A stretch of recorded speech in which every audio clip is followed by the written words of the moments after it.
Ah. Oh, Bell. Coming through. The idea for this is instead of having like a scooter or whatever, you leave this in your car, and then as you like park downtown, you pull this out, and this is how you get around downtown. It's like your last mile. Yeah. I was about to say the one downside here is there's no storage for like a bike lock. But once you unpack all this, the inside is all storage. Go around with it. All right. That's fine. It's fine. Oh yeah, there you go. Whee! Woo! Actually, you know what? It's incredibly quiet. It's very maneuverable because it's so small. Look, I can actually drive it around in here pretty easily. And like, if I want to make a really tight turn, look, I can literally almost do like a 90-degree kind of thing. Plus, you can back it up. And it does have a little speedometer. I assume it's in kilometers. So, like a lot of scooters, you can't just take off from a stop. You actually have to give it a little kick, and then you can start throttling up. So the controls are pretty simple.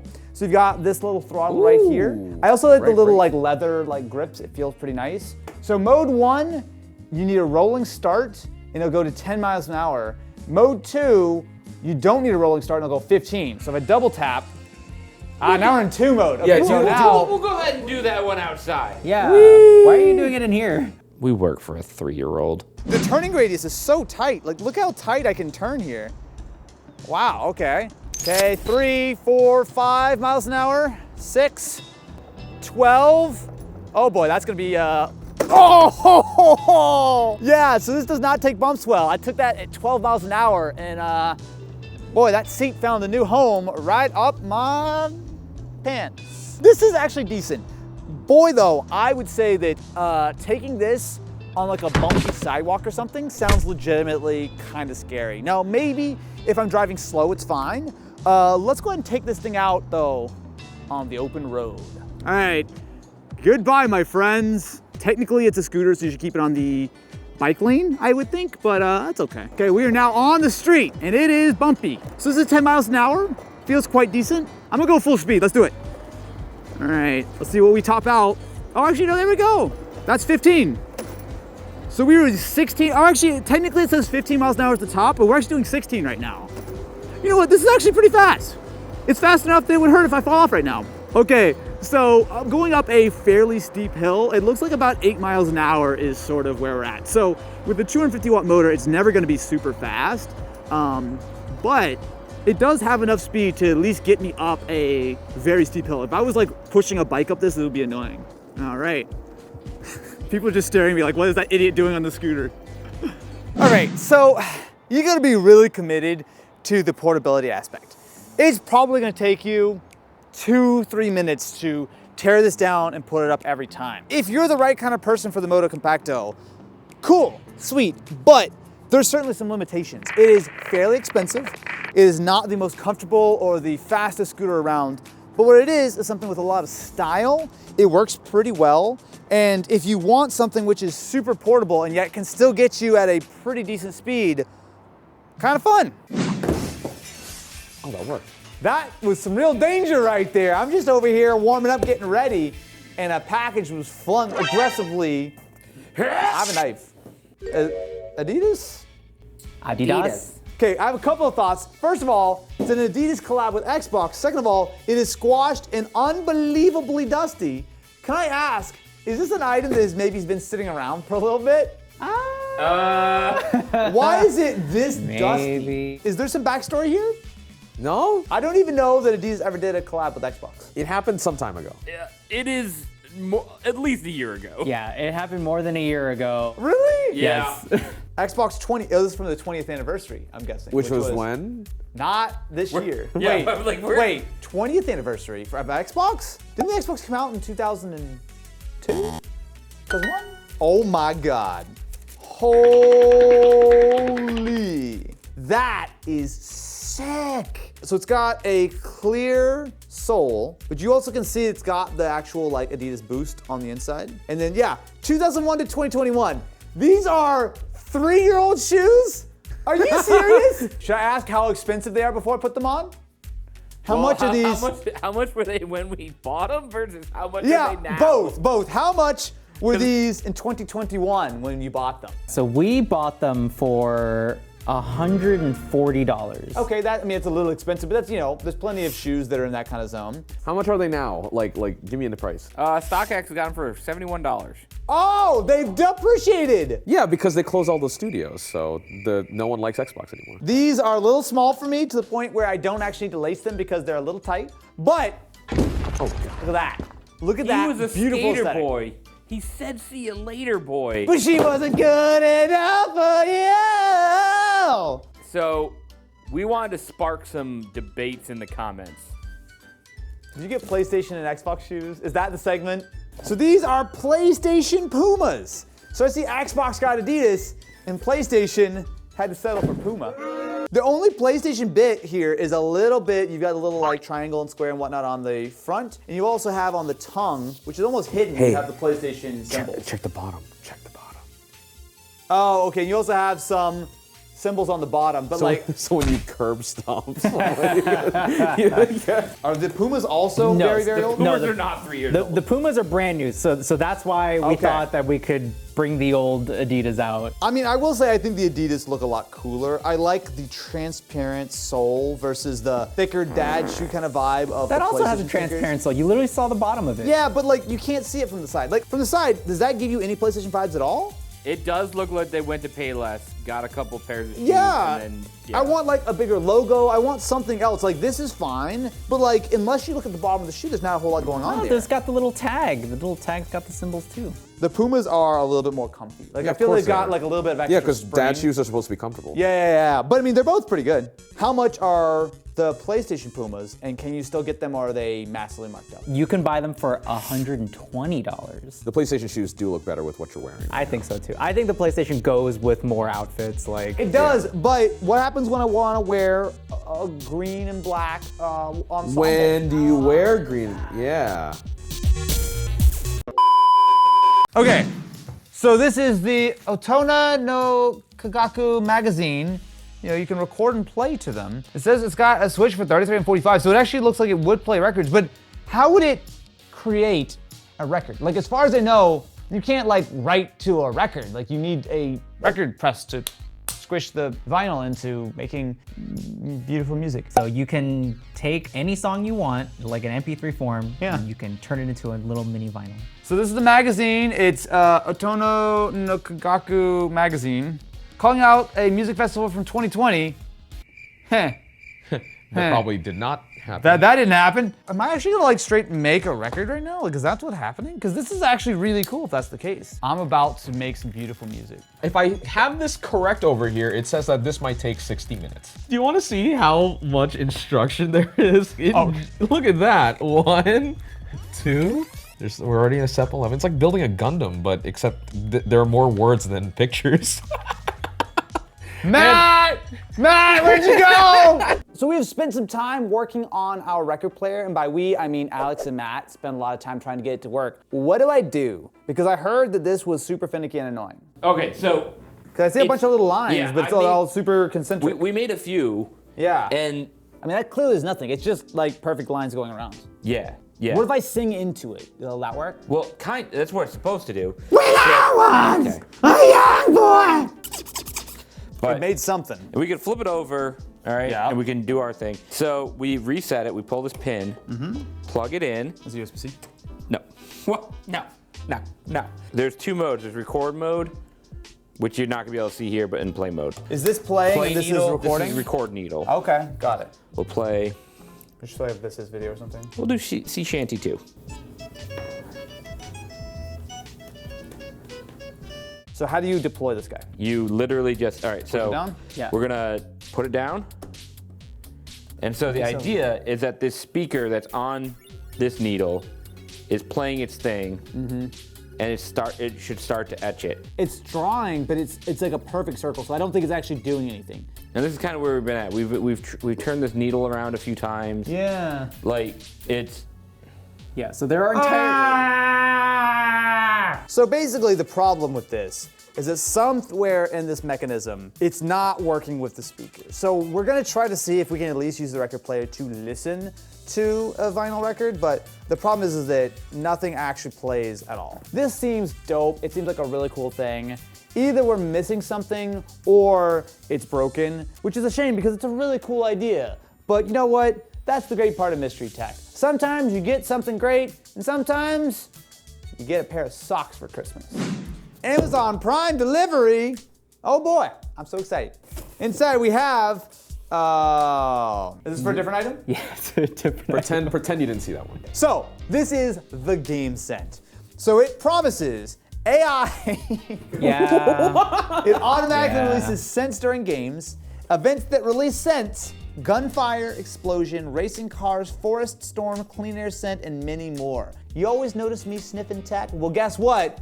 Get one of these and you can sniff me. For the first time in history, users will experience a 4D total immersive experience. You can buy customized scents to match your favorite games. I did see that they were gonna also have one which was just anime convention. Oh. So when you're playing Yu-Gi-Oh online, You mean landfill? We have the Game Scent itself, which is a big old box with a bunch of diffusers in it, I assume. I want to smell these scents, and I'll tell you how accurate they are. So we're gonna do explosions first. they want to unpack them. Or? Yeah, you're sniffing the box. It actually smells quite nice. That's not explosions. That just smells pleasant. We'll do clean air. Also, doesn't smell like much. I mean, it is clean air. Forest smells like Febreze. This is racing cars, which also is much darker than the other ones. Can you see the difference? Can you see the difference in the liquidity here? What the hell is that? Gunfire. Smell like Nam. Actually, that's the one that smells vaguely of gunpowder. I'm downloading it from the Play Store, and it says it has 100 plus downloads. Yeah, we're one of the Uh-oh. 100 idiots that bought it. So the way this works, in addition to the large amount of steps I had to do with the app, is the most convoluted connection I've ever seen. So I have a USB-A going to this little dongle for power. I also have an aux going into this and then is being passed through to my actual speaker. You could do the same thing with HDMI. This is being powered by USB as well. But if that wasn't all enough, they both have a Bluetooth connection to my phone, and I both had to give them Wi-Fi access. So I'm just gonna start playing a game and see what happens. I do smell something, but I'm not sure if it's just like the remnants. Oh! That was racing. Does it smell like racing? It does smell like ass. Can you do 288 miles an hour in the speed trap? Oh, we got a little bit of storm for that one. There's nothing that shows me here that it is actually like a game, right? Like all it's doing is it's taking just the audio and it's trying to interpolate it. So I'm gonna go ahead and leave the game. I'm gonna watch some like COD gameplay or something and see if it can detect the explosions. Oh yeah, that was gunfire. You know what, their AI tech, as goofy as it is, actually does seem to somewhat work. Here's the thing, it doesn't smell like actual gunpowder, but it's actually like not terrible. Like it's getting you a little something there. Quick, open up Oppenheimer. No. Whoa! The explosion, did you see how much explosion just came out? Let's listen to some babbling brook. Or more ads. This should give us some forest and some storm, I would assume. I suddenly have to go to the bathroom. Oh, and there's some forest! You know what? As much as this AI stuff is kind of goofy, also forest smells delightful. It actually is really quite accurate in understanding which smell to actually do. I may have been a little too harsh on this. The app is still annoying, the setup process is still too complicated, and running it through like aux and stuff, you're probably gonna lose a little bit of audio quality. Like there's definitely some problems with this. But it actually does kind of work. My big question here is how expensive is the Game Scent? I mean, can you really put a price on 4D gaming? I can, and it's not as much as I think this thing's gonna be. $150. Actually, I'm not mad. I'm a little torn because $150 is actually not totally crazy. Now, this is gimmicky. I will absolutely tell you that this is gimmicky. I don't know that I would use this all the time, and I certainly think that the scents could be a little bit improved, but I'll be honest, I thought this was gonna be a complete joke, and it's actually not bad. I don't hate it. Ah, it's a uniphone. This is the Armor 23 Ultra. Is that like the Galaxy S23 Ultra? Yeah, so they're known for making a lot of rugged phones that are super practical if you want to take them out for construction work or whatever. They have like a lot of utility, bright flashlights, and a whole deal. All right, the Armor 23 Ultra. Oh, good lord. That is a chungus if I have ever seen one. So we have 4 cameras, main, 3x telephoto, ultra wide, and a night vision camera. And it also said it has 2-way satellite messaging. Dude, there's a lot of stuff going on here. So we've got an SOS button, some kind of like divot thing, an IR blaster. It is chunky though. Like, I don't know how well you can tell, but like that is I mean, it's not like ultra rugged, but that is hefty. So this straight up can text via satellite if you have no service. So if you're on a boat in the middle of the Pacific Ocean on route to no island, this theoretically will work. The idea that this actually has the ability to just send texts with, I'm assuming, no downside. Like, I don't know if it has like worldwide coverage, but using, what is it called? The Bullet app? Ash! Whoa! That is a power brick, my dudes. So first of all, I want to test this 120 watt charge. So I'm gonna plug it into the SharGeek, which to be fair will do 100 watts, so it's not gonna be the full speed. So right now we're charging at 20 watts. Fast charging, okay, give it a second. So we're 25%. We should start to see that start to going up very quickly. So we'll just do this. This feels like a fire hazard. So we're gonna wait, and I wanna see a real big number. So 28 watts. You're about half unplugged on I that. was gonna say. Oh, wait. 108 watts? Oh, shit. It's taking 108 watts right now. Wait, it's working. That's Did I really have to plug it all the way in? Was I leaking some wattage? Okay, so it says super fast charging now, so it works. So 31. Now, theoretically, if it's really charging at over 100 watts, that's gonna start going up like literally a percent every like 30 seconds. One of the other things I wanna try is the camera. The main thing I wanna try is night vision. Can we bring the lights down, please? I can see the IR light coming Well, here's a problem. So the problem is that we're getting mad glare. So here, I'm gonna take a photo. There we go, you look really creepy. I'll take a selfie too while I'm at it. How much is the Ulefone Armor 23 Ultra? It retails for $1,000. Huh? You can, apparently it's on sale right now, so you can buy it for $400. Oh, what a discount. It's a brand new phone. I don't know why they discounted it so heavily, but it's. So yeah, I would not pay $1,000 for this phone. Here. Whoa! Oh, Jesus Christ. That was almost manslaughter, I apologize. Throw the brick at Oh us. my God! I almost felt like the robber from Home Alone. So here's the thing: I actually think $400 is a steal because, as Matt and I have pointed out, our Apple Watches also have orange buttons, and that costs $300 more than this phone. This phone has satellite messaging. Yeah. Ability to take photos in the dark. Yep. And it can charge real quick so you can make a speedy escape. Yes. You can also tell the rescue guards to pick you up where the kids are.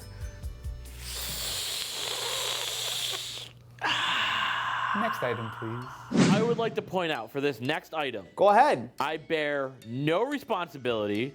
Okay. No, like my name's on the shipping label. Why but is it the fire extinguisher out? Oh, good lord. Whoa. Okay, well, how dangerous could it be if you threw it? Mini saber. Uh-oh. Uh-oh. Have you ever seen the Star Wars? So, what we've got here is this is the hacksmith. Oh! Can we get that fire extinguisher a little bit closer to the table? Because I will tell you, there's a lot of flammable things in this vicinity. You can't get it too close to the fire extinguisher because fire extinguishers themselves will explode if they catch on fire. Okay, all right. Risk of fire, keep out of the reach of children. This is not a toy. Butane not included. Whoa! Wait, do we need butane? Yeah. Do we have Thanks any a of lot, that? Alex. What? Do you have butane? No. Oh. Next time on Mystery Tech, we burn the studio down. Now that I am newly armed with some butane fuel, let's try this again, shall we? I will say this is a little intimidating looking. They went all black with the packaging. Like, this looks freaking dope. So, oh my God, it feels good too. It's actual metal, and so then you've got the handle, you've got a button, which I assume lights it or something. You've got a lock to, light it or not light it. So I'm very curious on how this works. Because obviously, if you've ever used a lighter or something, the flame will come up a little bit. But this is gonna have to be bigger, right? Yeah, notice the hole there is a little bit bigger than normal. Okay. So instead of just like one small hole like a lighter would normally have. Yeah. Because like even with a regular lighter, you can get a pretty large flame off of it. But this here's got a couple extra streams there to kind of make a thicker overall plasma. So this stream. isn't like a taser type thing. It's actually like a proper like. This is actually a lightsaber. Okay, it's a question. Should I do this inside or outside? No, you should not. What the hell's wrong with you? What? None of this should be inside right now. Oh, I was gonna say we have the fire extinguisher. I was about to say, yeah. No. I mean, you could probably fill it. At No. least. All right. I need to fill this with butane. So I think I just push it. Oh yeah. How do I know when it's full? Yes. So do I literally just unlock it and then just send it? Just send it? Oh. Oh, yo. Oh, it's actually working. Wait, hold on. Oh, Jesus. Oh. Okay. Oh, yo. Oh, you know what? That actually does look a lot better when we're in the shade. There we go. There we go. How much was this little guy? $100. You know what? This is worth it for $100. Can you put a price on a good creme brulee? All right, you know what I gotta say? If you put this on the inside, it looks way cooler. Damn. All right, you know what? I was about to say that this is like cool, but nothing all that special. But when you actually see it in a little bit of a dimmer lighting, or especially do it like at night or something, that's absolutely sick. Now, it's still not like a lightsaber. It's a mini saber for a reason, but it's kind of cool. I should probably stop doing this before I burn something down. Yeah, you were literally right next to Matt's office.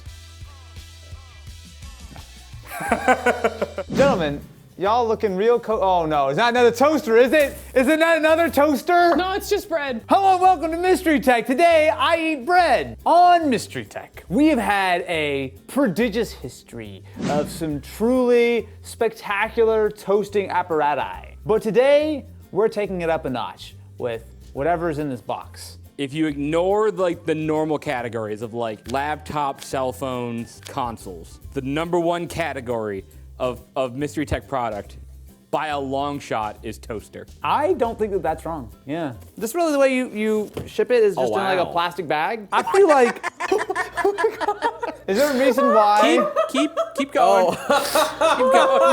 What? Does it burn my face into toast? Yeah, baby! Finally, something as white as you. Whoa! What? It's already been toasting! I'm already in it! That has been there for the hottest of minutes. So this is a medium rendition, and this is the, if you like, the lighter version or the darker version. Well, boy, oh boy, have we got you covered. What, if you want a new sleep paralysis demon? In case you're curious, On the front. this is the Austin toaster. Just in case you forget what it's supposed to look like. Wait a minute, the bread don't fit. Is it too thick? It's slightly too thick. So we got 1 to 7. I'm gonna say 2.5. Oh, it doesn't work. No, it doesn't go down. This is the only good reason to ever take the toast off your bread. Also, wow, that smells bad. It smells like, you ever been on like a really old ship? You know, you got a little bit of that like sort of limey sea air and the general smell of rust and, What are you, a pirate now? arr! Ah, what's that? Do you want a plate? What? What? That's pretty accurate. Joanna asked me if I was having a stroke, and I said it was hard to tell with how much toast they make around here. I think that this is gonna be significantly dark because it's been in the air for at least 20 minutes now. Yep. I was just poking my head to take a look. Okay. Okay, it's not Don't quite as hot. drop the Austin. There we go. Oh, it actually kind of stands on its own. Look at that. As he props it up against the thing. Kind of stands on its own. So this one's a little lack of Looks definition. like you're bleeding from the eyes. But this one though, this one's pretty good, right? How much was this delicious toaster? So you would say that like if you got just the base toaster at Walmart, you'd say it's about $15, right? Oh my God. Well, add a zero, it's 150. I just like how absolutely scorched the back of it gets. Yeah. Oh my god. That's not good toast. It is not good toast. So I think the problem is that for them to get any kind of actual like sort of toasting on the front part of the bread, it has to actually burn the back, because the way I understand this is it's just a normal toaster with an extra little plate added, which blocks like half the heat. Well, this might be a hilarious gag to give someone as a gift. I will say that it is not worth $150 for Creepy Austin. What is Dry Studio? You should know this already. Okay, Dry Studio. Let's open up Dry Studio. Black Diamond 75, the world's first leaf spring gaming keyboard. I'm familiar with the leaf spring, it's a type of suspension often used in trucks. I'm not familiar with that in a keyboard. Their website is dry-studio.com. Y'all, did you really, you couldn't get drystudio.com, so you had to add 3 hyphens? That's pretty. Oh my God, that is a chonker of a keyboard. Holy. Oh wow, look at the carbon. Wow. Holy guacamole, Batman. Okay, you gotta give me a second here. So we've got what looks to be maybe real carbon. I'm not sure, but if it's not, it looks quite convincing. Clear acrylic around the actual keyboard. I see a number of these, I'm assuming leaf springs on the inside. It's also got more carbon fiber on the sides. And then on the back we have a USB-C. I think there's nothing else to do besides unleash the beast. Creamy like cream corn. Creamy like cream cheese. Creamy like creamy peanut butter. Second best version of peanut butter. Wait, what? I'm not like amazed with these buckling springs. Like it's not like it's like the most amazing. You keep saying buckling springs, but I don't think it's buckling springs. No, it's not. It's definitely not, right? Yeah, I mean, the leaf spring part is more about typing comfort than it is about like gaming, aptitude or anything like that. And so they specifically made this because they were inspired by Lamborghini, the Aventador Masonry Carbonado, which is known as the Black Diamond. So that is, they basically made that for that. This space bar, maybe it's just the way I type. I'm getting like some double taps on the space bar. It's very light. Like you could almost like sort of like little fingertip action here. Please illuminate me if you will. How much is the Black Diamond 75? It retails for $300. We got it for $280. Okay. And if you don't need all the carbon fiber, all the whatever, you can still get the keyboard part for like as low as $240. It's actually not crazy. Now I will tell you, I maybe am not the hugest fan of the aesthetic of this. I think the carbon fiber and the acrylic is very... I agree. It looks like a $20 keyboard. Hey, bring it closer to the jury. He doesn't know what he's exactly doing. Well, He's just... actually, hold on, no. Oh, now he's gonna take out the AirPods. No, hold on. Doesn't take out the AirPods while we're shooting a video. Hold on. Oh, that is nice. There's actual pinging in there. It's not like egregiously priced. I mean, look, $280, $300 for a keyboard is obviously like luxury territory. But like, I'll be real. If you get into the real high end of custom keyboards, $300 is actually not that expensive. You can spend significantly more, especially when you get like custom keycaps and all this kind of stuff. I think it's a pretty unique experience. The leaf spring, I'm not gonna tell you exactly how much that makes a difference. It's hard for me to say. You really gotta be sold on this aesthetic, and I'm not. What's the thing you use the most? Z Flip, Okay, Which is? a phone, There you go. Yeah. What is our body made out of on the inside? Stardust, What is the structure of our body? Bone. Okay, so combine those two words together. bony phone. Ooh, so close. So close. What am I? All right, let's go over the thing. I'm just gonna open the thing. It's usually not a good sign when there's newspaper wrapping. This usually means something from like Etsy. Leelanau County drivers wear seatbelts. The Bone Phone. You are the proud owner of the Bone Phone. That sounds like the distant relative / cousin to the booty call. That is a product that came out in 1979. It looks like what? it. It looks like it. So okay, so I don't know how you I can thought see. that was wrapping. Wait, that's the thing? This is the Bone Phone. So on this side we have power and then low to high tone. On this side we have FM, AM, and then stereo mode. And this also has these like two little like metal prongs on the bottom. Yeah, I will say if this is really from like the 70s, it don't smell like more than 20 years old. This fabric is in good shape, so I'm guessing I just listen to the radio. You're boning right now.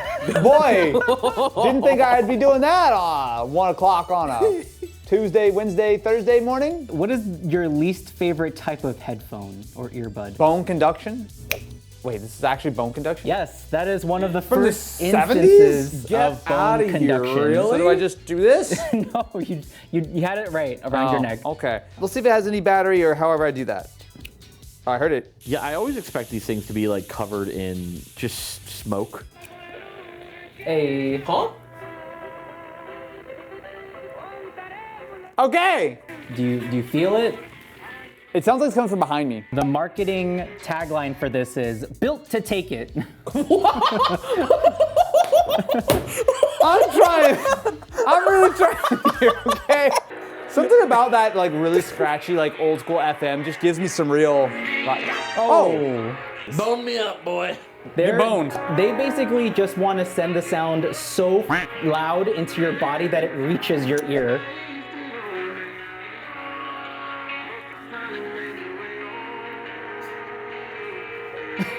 All right, you're having too much fun with the bone phone. That?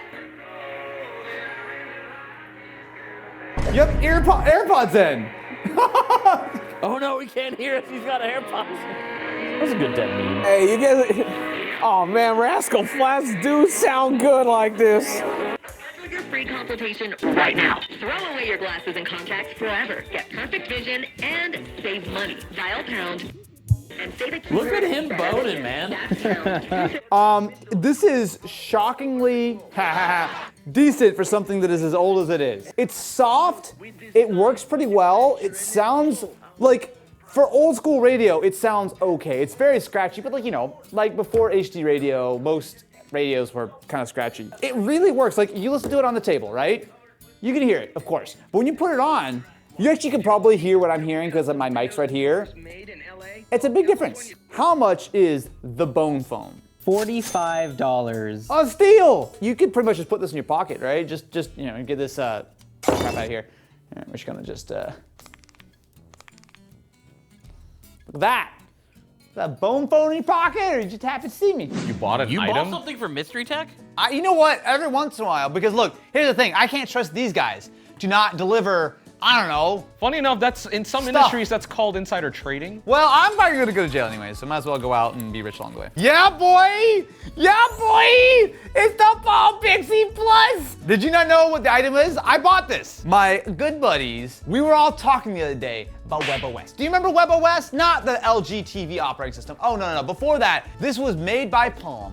This is a revolutionary operating system that was so ahead of its time that both Google and Apple are still stealing features from it. Back in the day, I maybe, if you look real close, have discussed the Palm Pixie Plus in the past. Yeah, the last time you bought one, you bought two by accident. And for some When reason... was that? That was like at least 10 years ago. Can I just say that I bought this from eBay, brand new in box. Can yeah, you believe? you bought the Verizon ones brand new in box too, because nobody wanted it. You guys think we're lying that he keeps buying these? So before I do an unboxing of this pristine new unboxed Palm Pixie, let me show you the other devices that I looked at in the past so you can get a little bit of a sense for it. If I put in a Palm You Pixies didn't even together, buy the good one. The slidey one's the one that the like... Pre was not the good one. Yeah, it was! Actually, you know what was the best one? The HP Veer. That one was really cool. It looks like a derpy little phone, but I'm telling you, this thing was ahead of its game. This thing had Wi-Fi. We're gonna do a very rare unboxing. How many of these do you think are available in the world still unboxed? I'll tell you. Well, if you keep unboxing new ones, you're gonna... Exactly. You are, this is literally the Blue Eyes White... You're fucking Seto Kaiba. He's like eliminating all of the new in-box ones. So we're gonna do a little walkthrough of the box so we can kind of capture this moment until I buy another one of these in 5 years. So this is the front. It's nicely sort of frosted, so you can see that if I try to pull the sleeve, woo, so fancy. So this is the brand new, what the hell is this? Wait, hold on a second.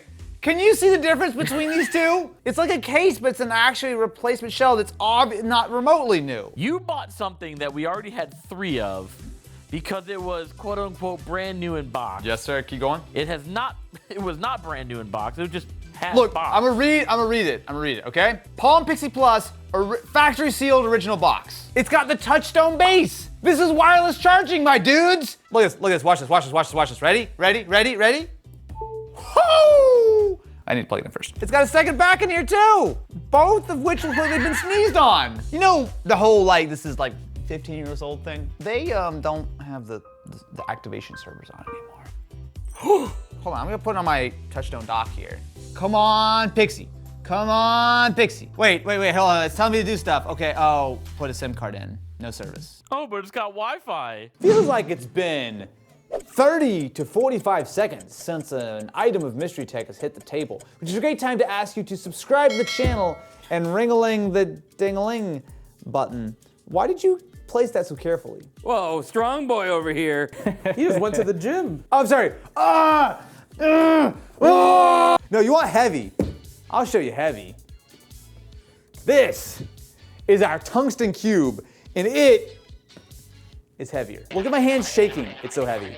It's a kilo magnesium cube. Is this literally the exact same thing as the actual cube? Okay, so it comes with magnesium cleaning pad.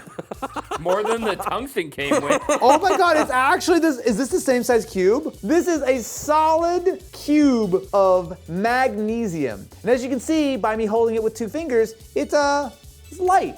It's just a little guy. But it is the exact same size. Oh, Jesus Christ. Oh my Cube. God. Look, you can see. Actually, no, I lied. It's ever so slightly bigger. Catch? I mean, it's still pointy on the corners. Ken, you got your damn iPad. Okay. Catch? So here's the thing. Are we sure that actually is a real full cube? It's not hollow? It's actually Supposedly. That is the real full-on, solid cube. They sound the same. Yo, hey, actually, yeah, that's a good idea. Does that work? Well, okay, so we have to figure out how to zero this, which I think is just this. Oh, there we go. Okay, ready? Pretty accurate. It says about 2 pounds. Okay. Okay, now let's try the tungsten. Yeah. So you can see the difference here. Doop, doop, doop. Now, let me see if I can use this to clean up my cubes. Oh, I actually do. Wait, this is really good. It works around the tungsten, too. Quit polishing your cube over there. Honestly, the only downside with this is that it's kind of sharp. So even though you can toss it around like crazy, it still is a little on the sharp side. I know that the tungsten cube was well over $1,000, right? How much is a lightweight little magnesium cube that weighs a mere kilogram? $200. A bargain! A bargain! It's so much cheaper than the tungsten cube. I mean, 10th the weight, 10th the price. So we're gonna put tungsten cube in the back, and then I'm gonna give it its new friend, the magnesium cube, which can live right here. No one can tell the difference. Can I condone $200 for a completely useless cube? Hell yeah, I can. Useless? It's so useful. It's so cool. Subscribe to the channel for Austin science tips. I'm like Vsauce, except All right, I caught it. It's super shiny love sign keychain. A little. Yeah.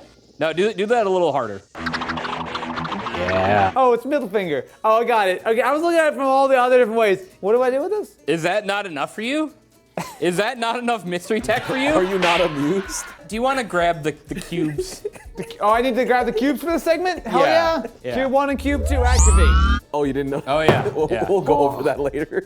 Oh, Jesus. Cubes. We couldn't quite find a third cube. You give me the middle finger because you couldn't find the plutonium cube? Okay, that was. Can't go get that. What is this? Do you remember the secret world of Is this Alex gallium? Max? Is this gallium? Okay, well, your thing is. Okay. I watch Corn Dog Willie. So gallium is one of, if not the only metal that is a liquid at room temperature, and also not all radioactive spookiness. Am I supposed to make my own middle finger? Yeah. Yeah. So I'm going to gently heat the gallium. Now, this will liquefy at very low temperatures. So aluminum melts at 150 degrees or something. Your car would melt at the track. Can I try to melt this now? I'm trying to pour it and see if it works. Oh, it's pouring! Oh, that's cool. Look at that. Oh, that looks like a poo. So just melting like a chapstick? It actually kind of is. How are your fingers looking after that? like the Tin Man. It's not gonna do it. No, I'm gonna get a heat gun. I'm not gonna let you use the heat gun. I'm gonna use the heat gun. He's gonna melt the plastic on this. We're all I'm gonna do it gently, We're all Matt. gonna die. Look, I can tell. the bottom Look, bending. the gallium's gonna melt before the plastic does. Ooh, look at that. Ooh. Okay, you know, I need maybe a little bit more than that. But look, I'm making progress here, okay? He's gonna put the whole thing out there. And then he's gonna melt all of it. And then melt the rubber. There we go. And we're gonna get a scorch mark on the table. Yup. Okay, fine. Chug the hot water real quick. Okay. I poured my milk. Oh god damn it. Great. I'm just gonna go ahead and order another one of these tables. I believe myself. Yeah, but I don't. You know, like those nature documentaries where they You see like find a the bug. monkey that's like learning how to use sticks for the first time. What's up? Oh, okay. Now I just need the tip of my fingers. Not quite. I don't have enough for the tip of the finger. You know what? This is a rude, obscene hand gesture, and I'm gonna make sure that it's the fingers are together. There we go. We have made ourselves a gallium hand. Enjoy my beautiful liquid creation, thanks to the one and only Corn Dog Willie. What the? Did a Best Buy just explode on the table? These are all the new Samsung cases? Yes. Why? I'm not sure why you would put a case on a folding phone. Because like the whole point is that the inner screen is on the inside, so you don't need a case. But, wow! Oh that my did hit you in the knee. Oh I apologize. my god. The one I am excited for though is the flip suit case for the Z Flip 6. I got to see $60? So the way this works is there's just a clear like plastic case, but then there's this little bit. Oh my god, that's so cool. It immediately changes my like icon and wallpaper and the whole thing. Can we dim the lights, please? That's cool, right? Really nice too, actually. Yeah, look, this is actually kind of cool. I think the technology is really cool. The design's But not the there design for is the me. gaudiest, dumbest thing I've ever seen. It is actually a pretty thin case, but the thing is, if I were gonna make some suggestions to you, my friends, if you really care about protecting your flip, the only thing I think is really something that needs to be protected would be like a screen protector on the outside. So you know what, I gotta say, I've actually been really happy with the Z Flip 6. Now I have already done an entire video about it if you wanna learn more, but basically, it's a cool idea. In fact, I actually like a lot of like the Samsung stuff this year, you know, like I've actually been wearing the Galaxy Ring, which I will say I have like kind of somewhat mixed feeling. Oh, is that another ring? Did you just wait for me to say Galaxy Ring because you know I was gonna talk about the stupid ring and you threw the thing on the table? Yeah. There are a whole category of smart rings out there. Probably the most famous is the Aura ring. Aura ring? Aura? Aura? Why would you pick this? Like, what's cool about it? Is it like priced well? Is it like, I got some cool features? Oh, it's got a handwritten note. We at Ultrahuman are huge fans of your eclectic, fun, and in-depth content. Okay, well, you call my content eclectic, you got my vote. In-depth is what got me. So this is the Ultrahuman Ring Air, which is a very sizable box. So at first glance, you can see it's like that sort of brushed metallic look. This one's black. It does look very similar to the Galaxy Ring. So if I pop it off, you can see. They're both, well, actually, no, you know what? The Ultrahuman's much bigger. That's a 10. This is a 9. Try that This is one. a 10, okay. Well, they didn't know what his size was. Okay, I'm gonna go down to size and pretend we didn't see that one. So it is supposedly the lightest of the big smart rings. Okay. And it does not have a subscription fee compared to the Aura. Oh. Okay, all right. Good. Now, there is a little like dimple on it. So basically, I think one of the sensors actually kind of like sticks out a little bit. You also can see like some of the wiring actually inside the ring, which is kind of cool. So it's got just this little dock where you can charge the ring, which is actually pretty cool. I'm a little afraid though, how expensive is the Ultrahuman? Because paying $400 for a Galaxy Ring feels very expensive.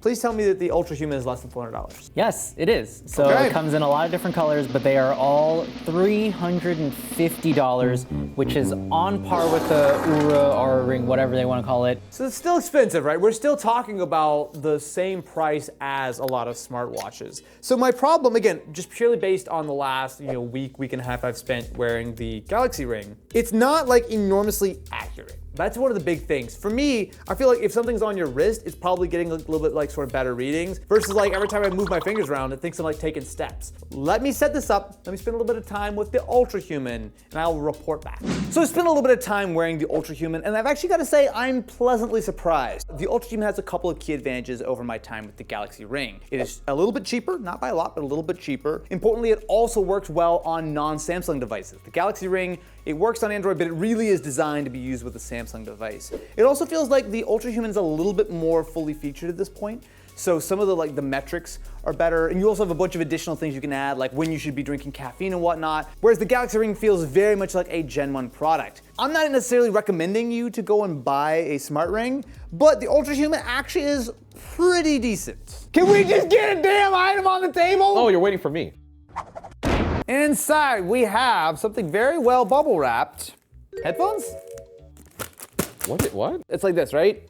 Wait, what the fuck? Wait, is this what I'm looking at? Hold on. Jordy from Star Trek. I think I saw this at CES, no lie, like 2016, 2015? Oh, gross. It's got bumps all over it. Ew. It feels like it's got some kind of venereal disease. It is the Avigant Glyph headphones for your eyes. I guess the idea here is that back in 2016, when VR was getting popular, why not build it into some Beats looking headphones? So it does have an HDMI. It also has the adjustment, so you can adjust for your IPD to make sure that it sort of lines up fairly correctly. So I've now connected my micro USB cable and my micro HDMI to this particular device. It's certainly old because you can see that the crusty leather has been sort of cracking on the edges, which doesn't feel real great. Yeah, I see what you mean now. This is like what chickenpox feels like in books. As you might imagine, this is not a product that is very conducive to me showing you what I'm seeing. So I'm gonna do my best to be as eloquent as possible to give you a real illustration. Oh, that's right. What the hell? So hang on, so I can tell you that I actually have what looks to be a pretty sharp display in front of me. I mean, all I'm seeing is so it looks like it's like, I don't know, like yay big. It's not huge. So there's a bunch of black around and I can see sort of top and bottom. So it's like, it's a very early version, but considering how old this is, let me see if I can find my original video on this. Here it is. CES 2016. So the version that I did at CES was not quite the same thing, but it's very similar. This is a surprisingly usable experience considering this is from 2016. Yes. How much did you pay? Because obviously this is not new in box. It retailed when it was new for $700. Yep, that sounds about right. That's not cheap. We got it for a steal at just $100. This is not really worth it. If you want to dip your toes into the Vision Pro lifestyle. It's not though, because the thing is, there's no smarts to it. Imagine you have like a pole on your head and like a monitor that's like in front of your face. The headphones aren't great. I'll tell you that in the left ear specifically, it's always got a little bit of a whine. It almost sounds like some coil wire. It's just like. Well, that could just be because it's older and used and I agree. Stuff. And besides, one of the best things about this, it's not locked down. You can use it with any HDMI. You could plug it into a PlayStation and just play. Do I look goofy right now? Yes. Probably. This really just looks like you're wearing headphones wrong. Yeah. But considering how old this thing is, it actually is a neat piece of tech. You look ridiculous. You looked ridiculous. Don't you want to go to matchseniors.com? Look. You can see it. No one else needs to see what you're looking at, Matt. We're not going to judge you. You can find people his own age. Let's see what we got here, shall we? So this is a recommendation. A recommendation? Okay, go ahead. From my WoW guild. My World of Warcraft guild watches the channel. Shout out, Matt's guild. And they said, you should review this on the channel. I've never been turned off so fast. What can it be? Oh. We did a couple of these very strange hand controllers. Wait, is that the one made out of fingernails? No, this is a different The old one is, which I use that to this day. What? All right, let's see what I've got to deal with here. I don't like these. Whoa, that's kind of sick, actually. Wait. So it's a right-handed mouse, but then it has a thumb joystick. Who can reach those? Well, I got the extra small for you. This was recommended for ages 5. You've got yourself a little thumbstick on the top, a button, and then on the inside you have a whole mess of buttons, as well as a little scroll wheel. Is that a sensor in the bottom? It's a mouse. It's a mouse. Think about the brain breaking it's gonna take for me to relearn something new. I learned how to use a mouse in 2000. Okay, please calm down. Nah, that's too much. The thing is, with these kind of very custom devices, there's obviously software involved, but there's also a lot of like configuring, because not only just getting all your keybinds set up, but also learning them, figuring out what's best. Alrighty, Matt, you've had 37 seconds to set this up to your liking. And I only needed 35 of that. I will say that where my thumb is, it does have a little bit of a, it feels like it wants to drift just naturally to the left here. So What are you doing with your other hand, Matt? Well, thanks. I'm rizzing up the Discord kittens. Ew. Boy, don't like that. So like, but like I'm just attacking No here. part of this is rizzing. No. Okay, I will say that I did, the camera moved a little bit here, like keyboard turning. No, slow. So you go like that. How much is this Azeron Cryo gaming controller? So, based on the current euro exchange rate, it says it's $209. Yeah, Actually, I was expecting it to be like $300. I appreciate that this is for a very specific kind of gamer, and if that's you, you should enjoy your best life. I'm not here to judge you or your life decisions, but what I will say is that I did get the grip tape, and it feels nice. Do you want to see my other characters? No, I don't. I have Isovox. I have Telefunken. All right, I'm just gonna run near this wasp, and it's gonna die. You're gonna make me really want to do Well, it. look. Hey, Matt, tell us about the plot of Star Trek Deep Space Nine. Please! Okay. Please, so cut! Deep Please, Space cut! Nine- Okay, all right. It's like whatever. You know, you meet Q and whatnot, but Cut this it's off. like, I don't know. You just saw attempted murder. So, why are we shooting Mystery Tech downstairs? Because we got you a present. We know how much you love Tesla. Oh boy, I love. Jesus Christ. So there is I'm assuming Cybertruck for children that comes on a pallet? Or for Austin-sized people. Okay, that's rude. This is packaged better than most Teslas. Revealing our brand new Cybertruck. Yo, actually, that's actually What kind the of sick. heck? Oh. I like that. Aw, you knocked a little plant over. I will say, I like how far the wheel turns. Yeah, it has the actual, turning radius of a Cybertruck. This is actually a good amount of space. I will say though, this is definitely plastic, not stainless steel, so little Timmy won't slice his finger. How does this do anything? We should probably read the instructions. The battery probably comes disconnected. Is this actually from Tesla themselves? From Tesla, yes. Wow. So here's the battery. No shot. This is a battery? It's a battery charger. Oh. The hood just pops out. Wow. Oh, that's And actually then- kind of adorable. So there's a power switch Oh, there. look at that. So you literally just roll it forward and pull it. Oh, look at that. So it can either do a top speed of 5 miles an hour or 10 miles an hour. Oh, we know which speed I'm going. Oh! Look, it's got LEDs, so when you turn it on, it's actually got like the lights on it. That's actually pretty bright too. Do you want to take it outside? Well, I would like to take it anywhere if it would go. It's on forward. I'm driving here. Woo! Ow, ow. This is actually pretty good. Can I climb up this? No. It's almost like I am a large child having a wonderful time. Ow. Hey, remember your camera person doesn't go I 5 can hear miles you, an bye. hour. I have successfully outrun the entire crew, so it's just me and you, friends. Riding on the Cybertruck, I'm putting it in full beans mode. So that was 5 miles an hour. Let's see what 10 will do. We're going fast now, boys! Woohoo!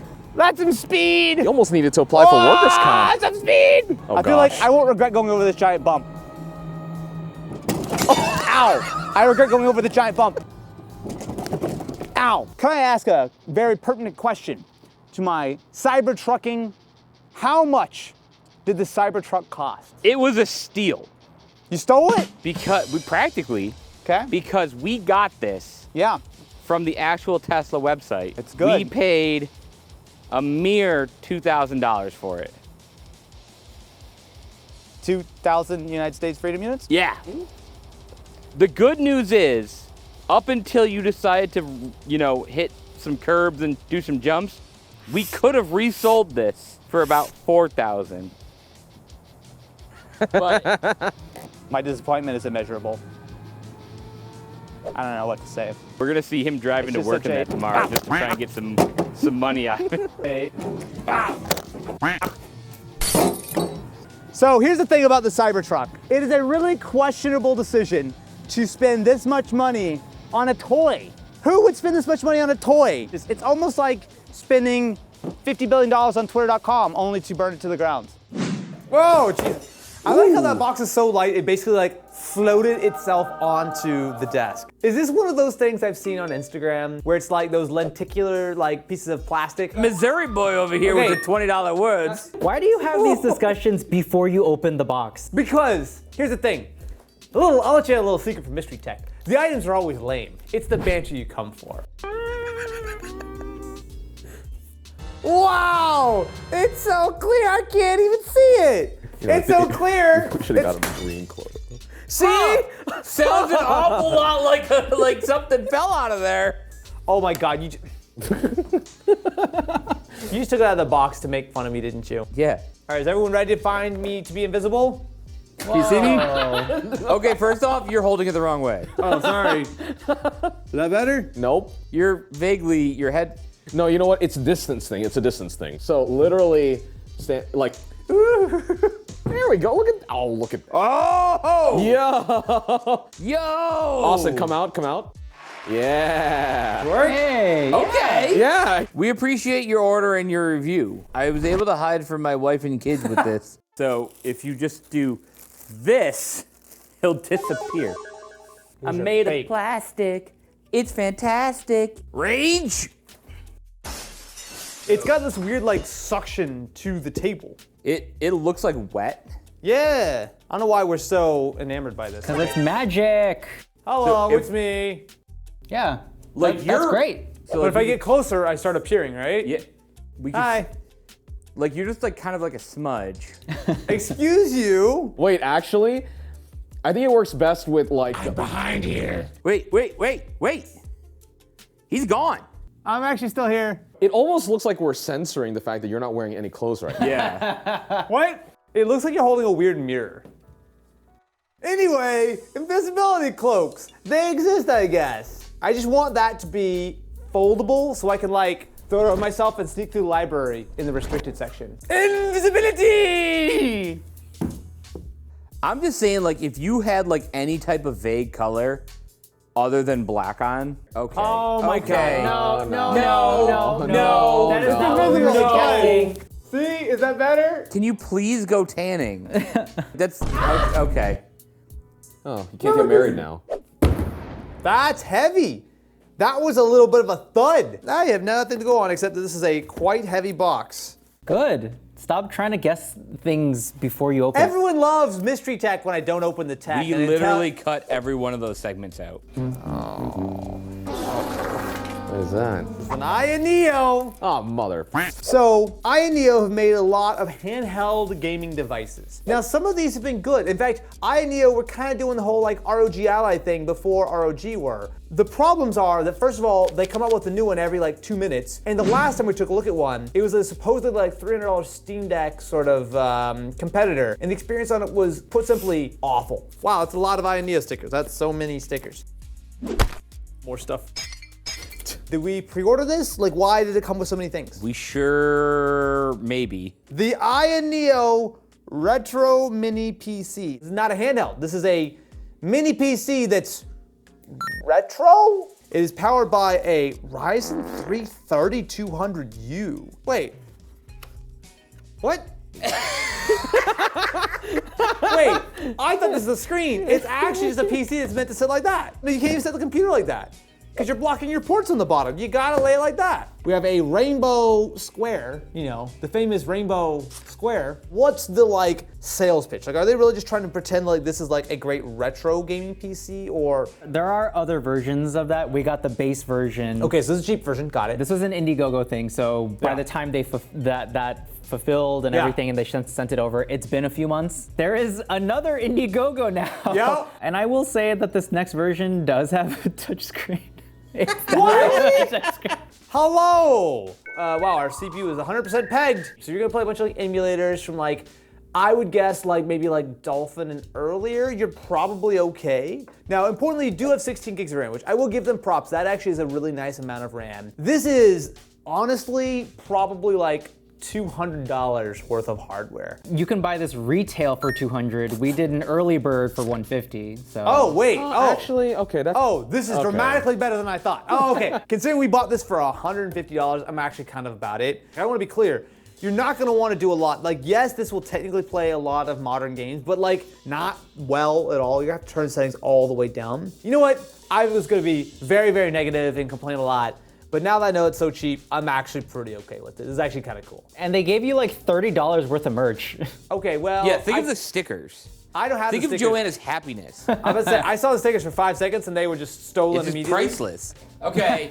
Okay. Wow, We've what an got improvement. sensor me. You just improved that framing by a lot. Neo! Imagine that! A whole little mini PC. Incredible. Why is that so warm? Ew. Touch me. Uh-oh. Oh, I'm gonna be real. This thing looks like it came from Temu. Oh no, that's a lot of things. So we've got ourselves a PCB. It looks like some contacts here, a chip. So it's got a bunch of musical notes. So we've got C, D, E, F, G, A, B. This is our homage to Memphis Group, a design and architectural group founded by Ettore Sotsas. There's a sticker. It's like the famous like finger touching sticker, you know. The what? A finger toucher. And the Lord Uwood Adam into creation. There's no instructions. No. Are you sure about that? No. That goes into a computer. Oh no! Okay, all right. I've been instructed to go to synth.playtronica.com. Open up .piano. It's gonna load. Am I about to listen to what a plant sounds like? Sure are. Okay, so I'm gonna clamp this. No. Oh my god. Through the holes. Oh, okay. So I'm gonna clamp this side. No, okay, and I'm gonna like just gently caress it. Wait. I got something. So I'm gonna put a water cup here and a water cup here. Also, kids, just cup, in case there, you cup. weren't aware, this is also how you jump a car. Everyone ready to hear what water sounds like? That do anything? All right, I gotta do the thing. I just gotta No. Try it on a screwdriver. Somebody's tried it on a screwdriver before. Whoa! Ah!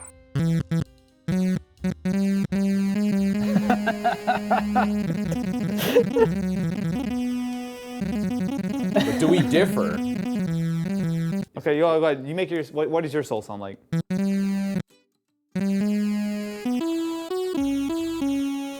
It kind of does sound different. Matt, what do you sound like? Let us know. Well, yours is so sad. Ah! Wait! Ooh! Oh, I got something here.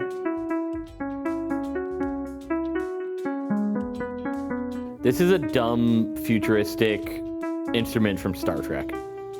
Yeah. Pretty much. Beam me up, Scotty.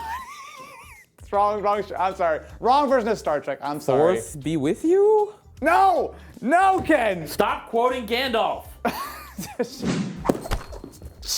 Okay. You know what? That was a little bit more dramatic than it needed to be. Welcome, my friends, to Piano Gloves. Each fingertip plays a different note. Same. Watch this. So 8 different musical instrument tones. You can demo with 6 pre-recorded songs, such as Row, Row, Row Your Boat and You Are My Sunshine. Sick. Those are some of my favorites. So I tried an app called Piano Vision on the Meta Quest 3. And it was cool because you could actually use a real piano and it would basically give you like Guitar Hero style vibes with it, so you actually see the keys coming down. It was really fun. This is probably gonna be a lot less fun, but probably a lot goofier. Let's see how the piano gloves work. So I'm gonna turn it on. Oh my god, that's. Wait, I like how clever this is though. Okay, so. Oh my god. So, Go ahead. Matt. This is the sound of me putting my gloves on. Why are you yelling at me? Do something. Get him to stop. So if you've never learned piano before, right hand is treble clef, left hand is bass clef. And so all the notes on the right side are higher, all the notes on the left side are lower. I feel like I'm like some shitty member of the Blue Man Group or something right now. The white man group?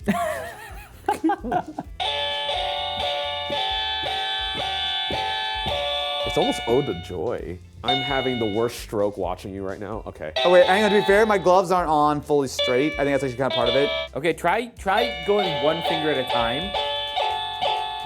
Or just keep doing all the notes. Okay. Yeah. Palms bass. And then fingers. This is the worst recital I've ever been to. This is painful to watch. Oh no! I'm low health! I need a potion, quick! I'm just gonna do this for you. I'm gonna hit demo. Damn, you got so much better. Oh, You can't turn it off. just like Austin Evans. Mystery We're the show is for me. All right, show me what you got. Oh no, I thought we were done. How much was this? $32. Oh Jesus Christ, that's $31 too expensive. Yeah. Okay, this is going in the garbage where no one can try it ever again. This seems like something that your aunt, your great aunt, who you see once a year at Thanksgiving and always has something a little bit sus to say, but you don't really want to get into it because it's going to extend the conversation, would give you as a Christmas gift every third year when she remembers to send you something. Thanks, Aunt Bertha. You still like music? This is the part where you throw a box my way, and then I unbox it, and I go, mystery time! This is getting awkward. I'm gonna have to start begging people to like, follow, subscribe, and ring-a-ling the dang-a-ling soon if you don't give me a box. Otherwise, I'm gonna do an interpretive dance of my life story. Oh boy, that almost went poorly. All right. So you've been making a lot of noise. This item might help. Ombra soundproof mask. Long-time Mystery Tech viewers will remember that there are a couple of unique masks that we have tried over the years. This is, I guess, the next in the line of Austin's questionable mystery decisions because whispering is not an option. Because playing in silence is no fun. What the hell? It's like keeping someone quiet in your trunk of your car? Is this more like... Why is that the first thing you went to? Because playing in silence is no fun. What's with the whole playing thing? Is this meant for like gamers who are screaming obscenities? Oh God.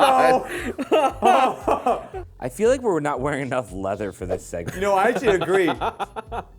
Oh, no. No.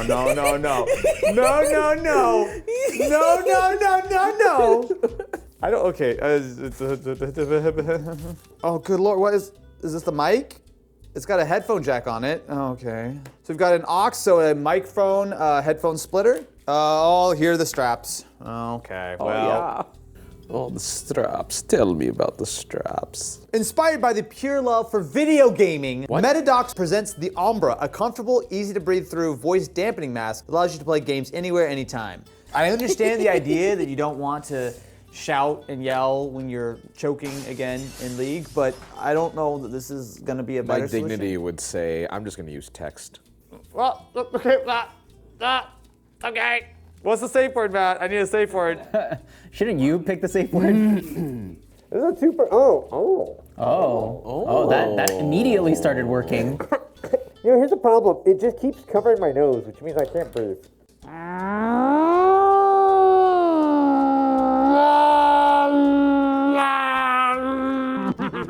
How do I sound right now? Wow. Very muffled. The best I've ever heard you sound. Cool. Okay.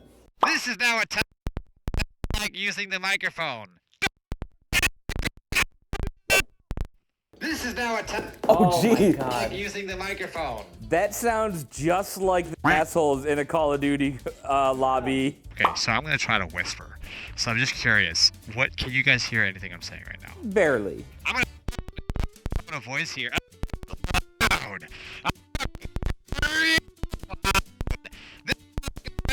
This is what it sounds like without the mask. Yeah, okay. So it's just insane peaking. It sounds like you're getting shot up right here. What do I have to say about this mask? I think it's probably better if you plug it into something that has better audio capabilities, but I guess it kind of works. I just question how much you need this in your life. Well, how much would you pay for something like this? $80. Oh, I'm sorry. At least we won't be able to hear him yelling at us for. It was $139. All right, this is a delightfully little box. All right, inside we've got Bond Touch. Uh-oh, I don't like that. And we've also got another, this looks a little sus. Yeah? In what way? Bond Touch works in pairs. One for you, one for me. Do I have to do this with Ken? Wait, what? With me? You have a wife. All right. Before we get demonetized, it is wholesome. Is it though? Yes. Where does the bracelet go? This doesn't look like a bracelet. Oh, there's a bracelet underneath. Okay. We're better. All right, get your mind out of the gutter. You have to like download the app and everything. We'll be right back after we download apps. So it took a little longer than I thought to charge, but we are now partners, Ken. Oh boy. Yeah. So hello, this is us. There's a heart in between us. And now I think if we double tap on our Bond Touches, if I double tap and start touching. Touch me, Austin. Okay, here we go. Oh my God. Ready? Ooh. That's the touch I haven't felt in a long time. All right, touch me back. Let's go. Whoa. Oh, what a complicated rhythm of love, Ken. So if I swipe left, I can add a meaning. So add a meaning. So the meaning could be, I miss you, I love you, check your phone, I'm safe, or whatever. Where's SOS? Wait, now I'm playing it back for myself. What? I'm touching. I'm touching myself. This is unfortunate. So the Bond Touch bracelet, remember, you have to buy 2 of them to work. Yeah, of course, Matt. Do they come in a pair? They do not come in pair. You have to buy them individually. Each one individually costs a hilarious $69. Nice. Okay, I see what they're doing here. Yeah, this is bad. Don't buy this at all. This makes no sense. There's about anything that you could do would be better than this. You could send a letter, perhaps, a phone call, a telegram, Mail a ring pigeon. pop, a WhatsApp. Yep. No, this is perfect because next time I go to a dinner party and I want to leave and I don't want to be really obvious and send a text message, I'll be like, no, I gotta leave. Or you can just get up and leave like a normal person. Oh, hi, Matt. Thanks. I did catch it, technically. This is a DIY tiny TV. What? It's an actual 3D printed TV with a preloaded micro SD card. So you got ourselves our little baby 3D printed TV. We have a delightfully tiny channel remote. You see how little that is? It looks pretty big in your hands. You know, I have average sized hands, just so you know. Says that you can assemble in less than 5 minutes with no soldering or special tools. There is a tutorial and the tutorial's 4 minutes. How about I just figure it out? Well, No. that's where you... Okay, we're at 2:30 right now on the clock. I'm just gonna figure it out. You're about to be amazed at how He smart has I am. until 7 minutes and 30 seconds to have this finished. All right, I'm gonna figure this out. I don't need your instructions. Look at how little that screen is. It's so cute. Much like me. No, I'm known as little and cute. You know that? No. Well, I knew about the little part. You're funny. I'm gonna do a test fit to make sure everything is actually correct. And then you're all gonna have to eat your words that I know what I'm talking about. Bro, 15 minutes have went by. How long has it been? I'm well within it, see? Well, There's a 1-0 there, my dude. All right, is Maybe everyone they would ready? have taught you that in school if you went to it. Built it by myself. Sounds super good. I don't know if you can really blame me for that. So for context, as we all know, the Z Flip is small, but that's a Z Flip compared to the TV. It is absolutely tiny. How much was the tiny DIY TV? Okay, so, you know, it's not exactly cheap. Okay. But it is a DIY thing. They Yeah. had to make it from custom, Sure. so it was, $75. Okay. I mean. Anytime you start with, so you know. Yeah. You know what? Thumbs up. A little expensive. That was delightful. Unfortunately, Canadian. So, so much for any close-ups of that one. It's pretty good. Why do we let him do this? Behold, my friends, the cure to all your ills in life. Neurable. Does this shock me? I hope so. Why don't you just open the box? Inside we have, oh, good Lord. The Mind Unlocked. Meet the MW75 Neuro. Oh, there's a letter. There's a letter. Austin, we are thrilled to introduce you to a groundbreaking advancement in audio and neural technology. They're headphones. Wait.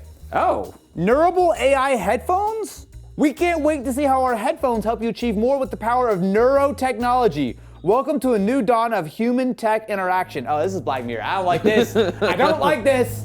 So this is actually a collab product because it's with Master and Dynamic, who I know are a pretty well-respected audio company, from my understanding, but it's powered by Neurable AI. So my first question is, how is this going to interface with my brain?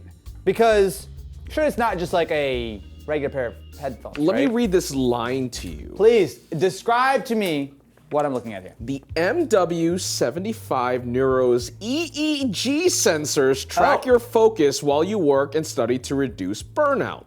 So it actually is EEG scanning my brain. Mm-hmm.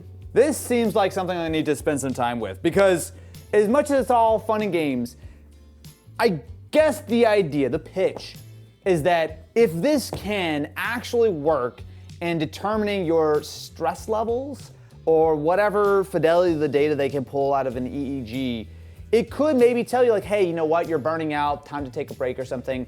I struggle a little bit with like how useful that could be, because I feel like, at least for me, when I'm tired, I know it because I feel tired. So, like, the reason why they gave you the games there is, for example, like, you play the games, like, just to get, like, a sense of how your brain operates. Yeah. And whether or not it'll get distracted in certain places, and it'll help you min-max. So basically, if I put the headphones on, and I'm listening to you talk, and I start to zone out, the headphones will tell me that what you're saying is boring, and I should pay more attention. Yeah. All right, so I have now spent a few days with these Neurable headphones, the Master and Dynamic MW75s. And I have some thoughts. So first and foremost, I learned a lot more about these headphones, and they're pricey. So these are $700 headphones. Now, before you scoff, they are based on the existing Master and Dynamic design, which are $600. So really, you're paying an additional $100 for the Neurable AI tech. Now, the way these work is inside the app, you can do a few different things. So essentially, it is supposed to measure your brain activity to determine focus. It works okay. So my downsides here are that the information doesn't feel enormously useful to me, if I'm being entirely honest with you. It's nice to know, hey, guess what? My headphones are telling me that I had 5 minutes of really high focus and a few minutes of low focus, and it can give you a notification like, hey, you know what? Maybe it's time to take a break. You're not paying as much attention. But as much as I think it's cool, I cannot say that this is worth $700, right? The headphones are decent, but I feel like it maybe needs a little bit more time in the oven. Okay. The mystery tech budget was a little low today, so. Whoa! Is that birch? Is it, no, wait, is it pine? Oh, perhaps it's. I don't know. It's pine. That one's pine. It's pine! What do you notice about that? Yeah, like what's the texture? The texture is wood. The smell is wood. Would you say it's coarse? You would say something like that. I think that's fair to say. Well, we can solve that. Okay, the Scruffy Glove 3000. Is this sandpaper gloves? Yes. Yo? It's definitely not recommended that you use this for, never mind. Okay, all right. So, the Scruffy Glove 2000 and 3000 are designed for color sanding. They work great to prepare surfaces for polishing and buffing. So, I guess the idea is that if you need to sand and buff your vehicle before a little bit of paint action, or perhaps you want to gently caress something with a fine paper equivalent of 400 to 600 grit, then you could do it. Grip it and rip it, boy. There you go. Okay, so we're just gonna just gently sand it. You want to be going up and down to give it nice, even. I will actually you want a long stroke, not. Yeah. I played this game before. I will say. Splinter Cell. You know what, though, actually? Here, does anyone want to evaluate my wood? Wow, it's so much smoother. A lot thinner than I thought it'd be. Took Eli.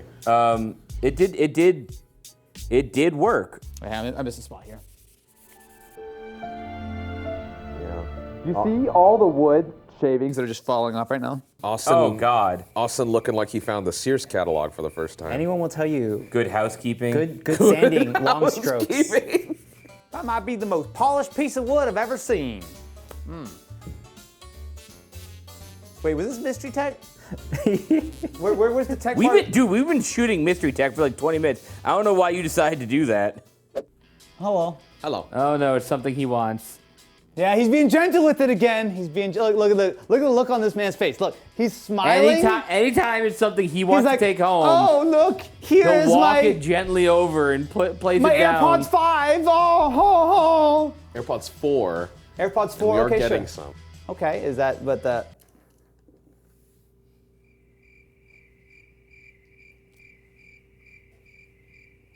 So this says Hummer on it. Yes. I've had it on pre-order for the past like Here's 2 the thing. years. This would be a lot funnier if Ken had not actually purchased a car for Mystery Tech a few years ago, but that car was like $5,000 or something. The Hummer's like $100,000. Did you borrow this car perhaps? I mean, like, does a lease count?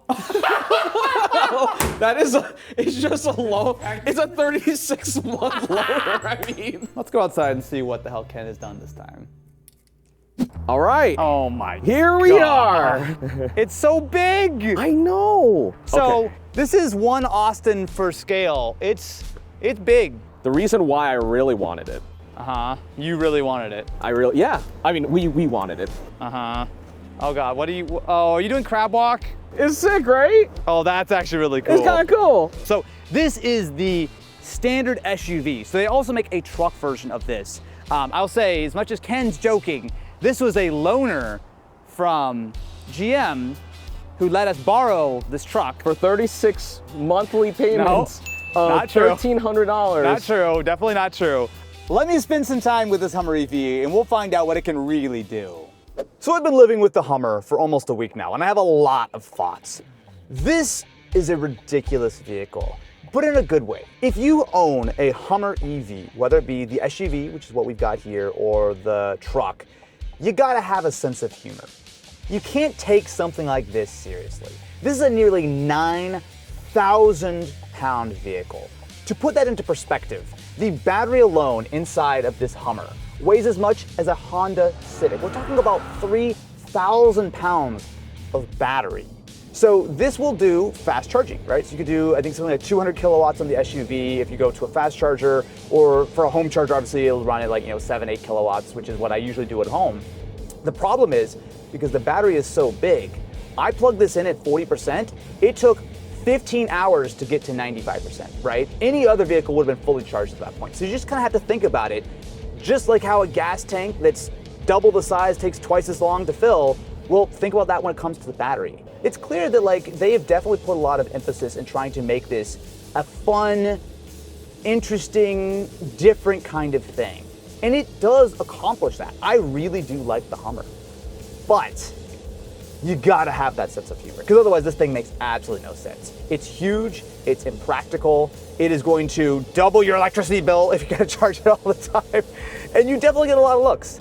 It is, though, fairly livable. If you can get past the idea that it's a really wide vehicle and it's kind of hard to park and whatnot, the four-wheel steer works wonders in helping you. I mean, I can make a U-turn in this better than I can in my Lexus IS 500, right? Those rear wheels turn at like some, I don't know what the degrees are, but like they really, really crank. And there's a lot that's delightful about this, Like, it makes me laugh every time I punch the throttle and feel 800 pounds sending this 9,000 pound SUV freaking sitting up on its rear wheels, right? I gave my mom a ride in this. I punched it and she goes, "Are the front wheels even on the ground?" Like, it's such a silly, ridiculous thing. And after having spent some time with the Cybertruck, I'll be honest with you, I don't like the Cybertruck. Like, it feels like a regular Tesla. The Hummer, it is more impractical. It is a little bit bigger when it comes to the width and trying to fit things. And like, it's obviously not an apples to apples comparison. But the difference is, the Hummer feels like it's not taking itself so seriously. In the infotainment system, you can see your high scores on the max drift angle you've ever had. In an almost 9,000-pound SUV, you can see your max pitch, your max roll. It is a completely absurd thing to try to do any of this stuff in this huge SUV. If you own one of these, the real downsides are just that it is enormous and somewhat difficult to park and work with. It is a little bit loud given how huge the tires are and how unaerodynamic it is with wind noise. And the stereo is bad. This stereo is like fine on like a $25,000 car. This thing costs over 100 grand. Bose or not, sounds bad. But this is not for luxury. This is for someone who wants to have fun in a giant, ridiculous, lifted Hummer. And all I can say is, hell yeah, America. Hey, I know this. I know this is my item, right? What is your item? Yeah. Yeah, because I see the date is December 6th, 2023. What? Then why are we just seeing it now? It was in the lobby for a little bit because it was heavy, and I was like, oh, I'm gonna pick that up later. And then I was gonna do a video on it, and then I didn't, and then it got pulled into Mystery Tech! Behold, my friends. An original iMac! Brace yourselves. Why is it? Bro. This computer is famous not only because it still is one of the most striking looking computers that have ever been made, but it kind of single-handedly brought sort of Apple back from the brink of complete disaster. Oh yeah, ooh. Okay, well, it's seen some better days, but this is our USB mouse. Also, this keyboard is a little grody, would be the way I would describe it. Oh yeah, boy! Okay. It's dirty. I believe that this used to be kind of more of the same color, right? So you can see that the bottom is white-ish, and this has definitely gotten a little yellowed. So we got ourselves some USB, we got an Ethernet, modem, headphone. Hey. Come on, wait, let's get video, Screen is coming up. It's gonna flicker on camera, but trust me, it doesn't flicker in real life. macOS 9! So we got Mike's folder. Oh, there's a bunch of stuff on here. I'm not entirely sure that this mouse click works. I'm just gonna plug in a regular mouse. I think a regular mouse will actually work with this. The USB device cannot operate because it needs more power than is available. Because it has RGB. So this is a very old school Microsoft mouse, which is thematic, I guess. Yay! Okay. It works. So it's shipped with 32 megs of RAM. They've actually upgraded to 192 megabytes of RAM. Recent applications, we got a copy of Illustrator on here. This is someone's actual QuickBooks file from 2007.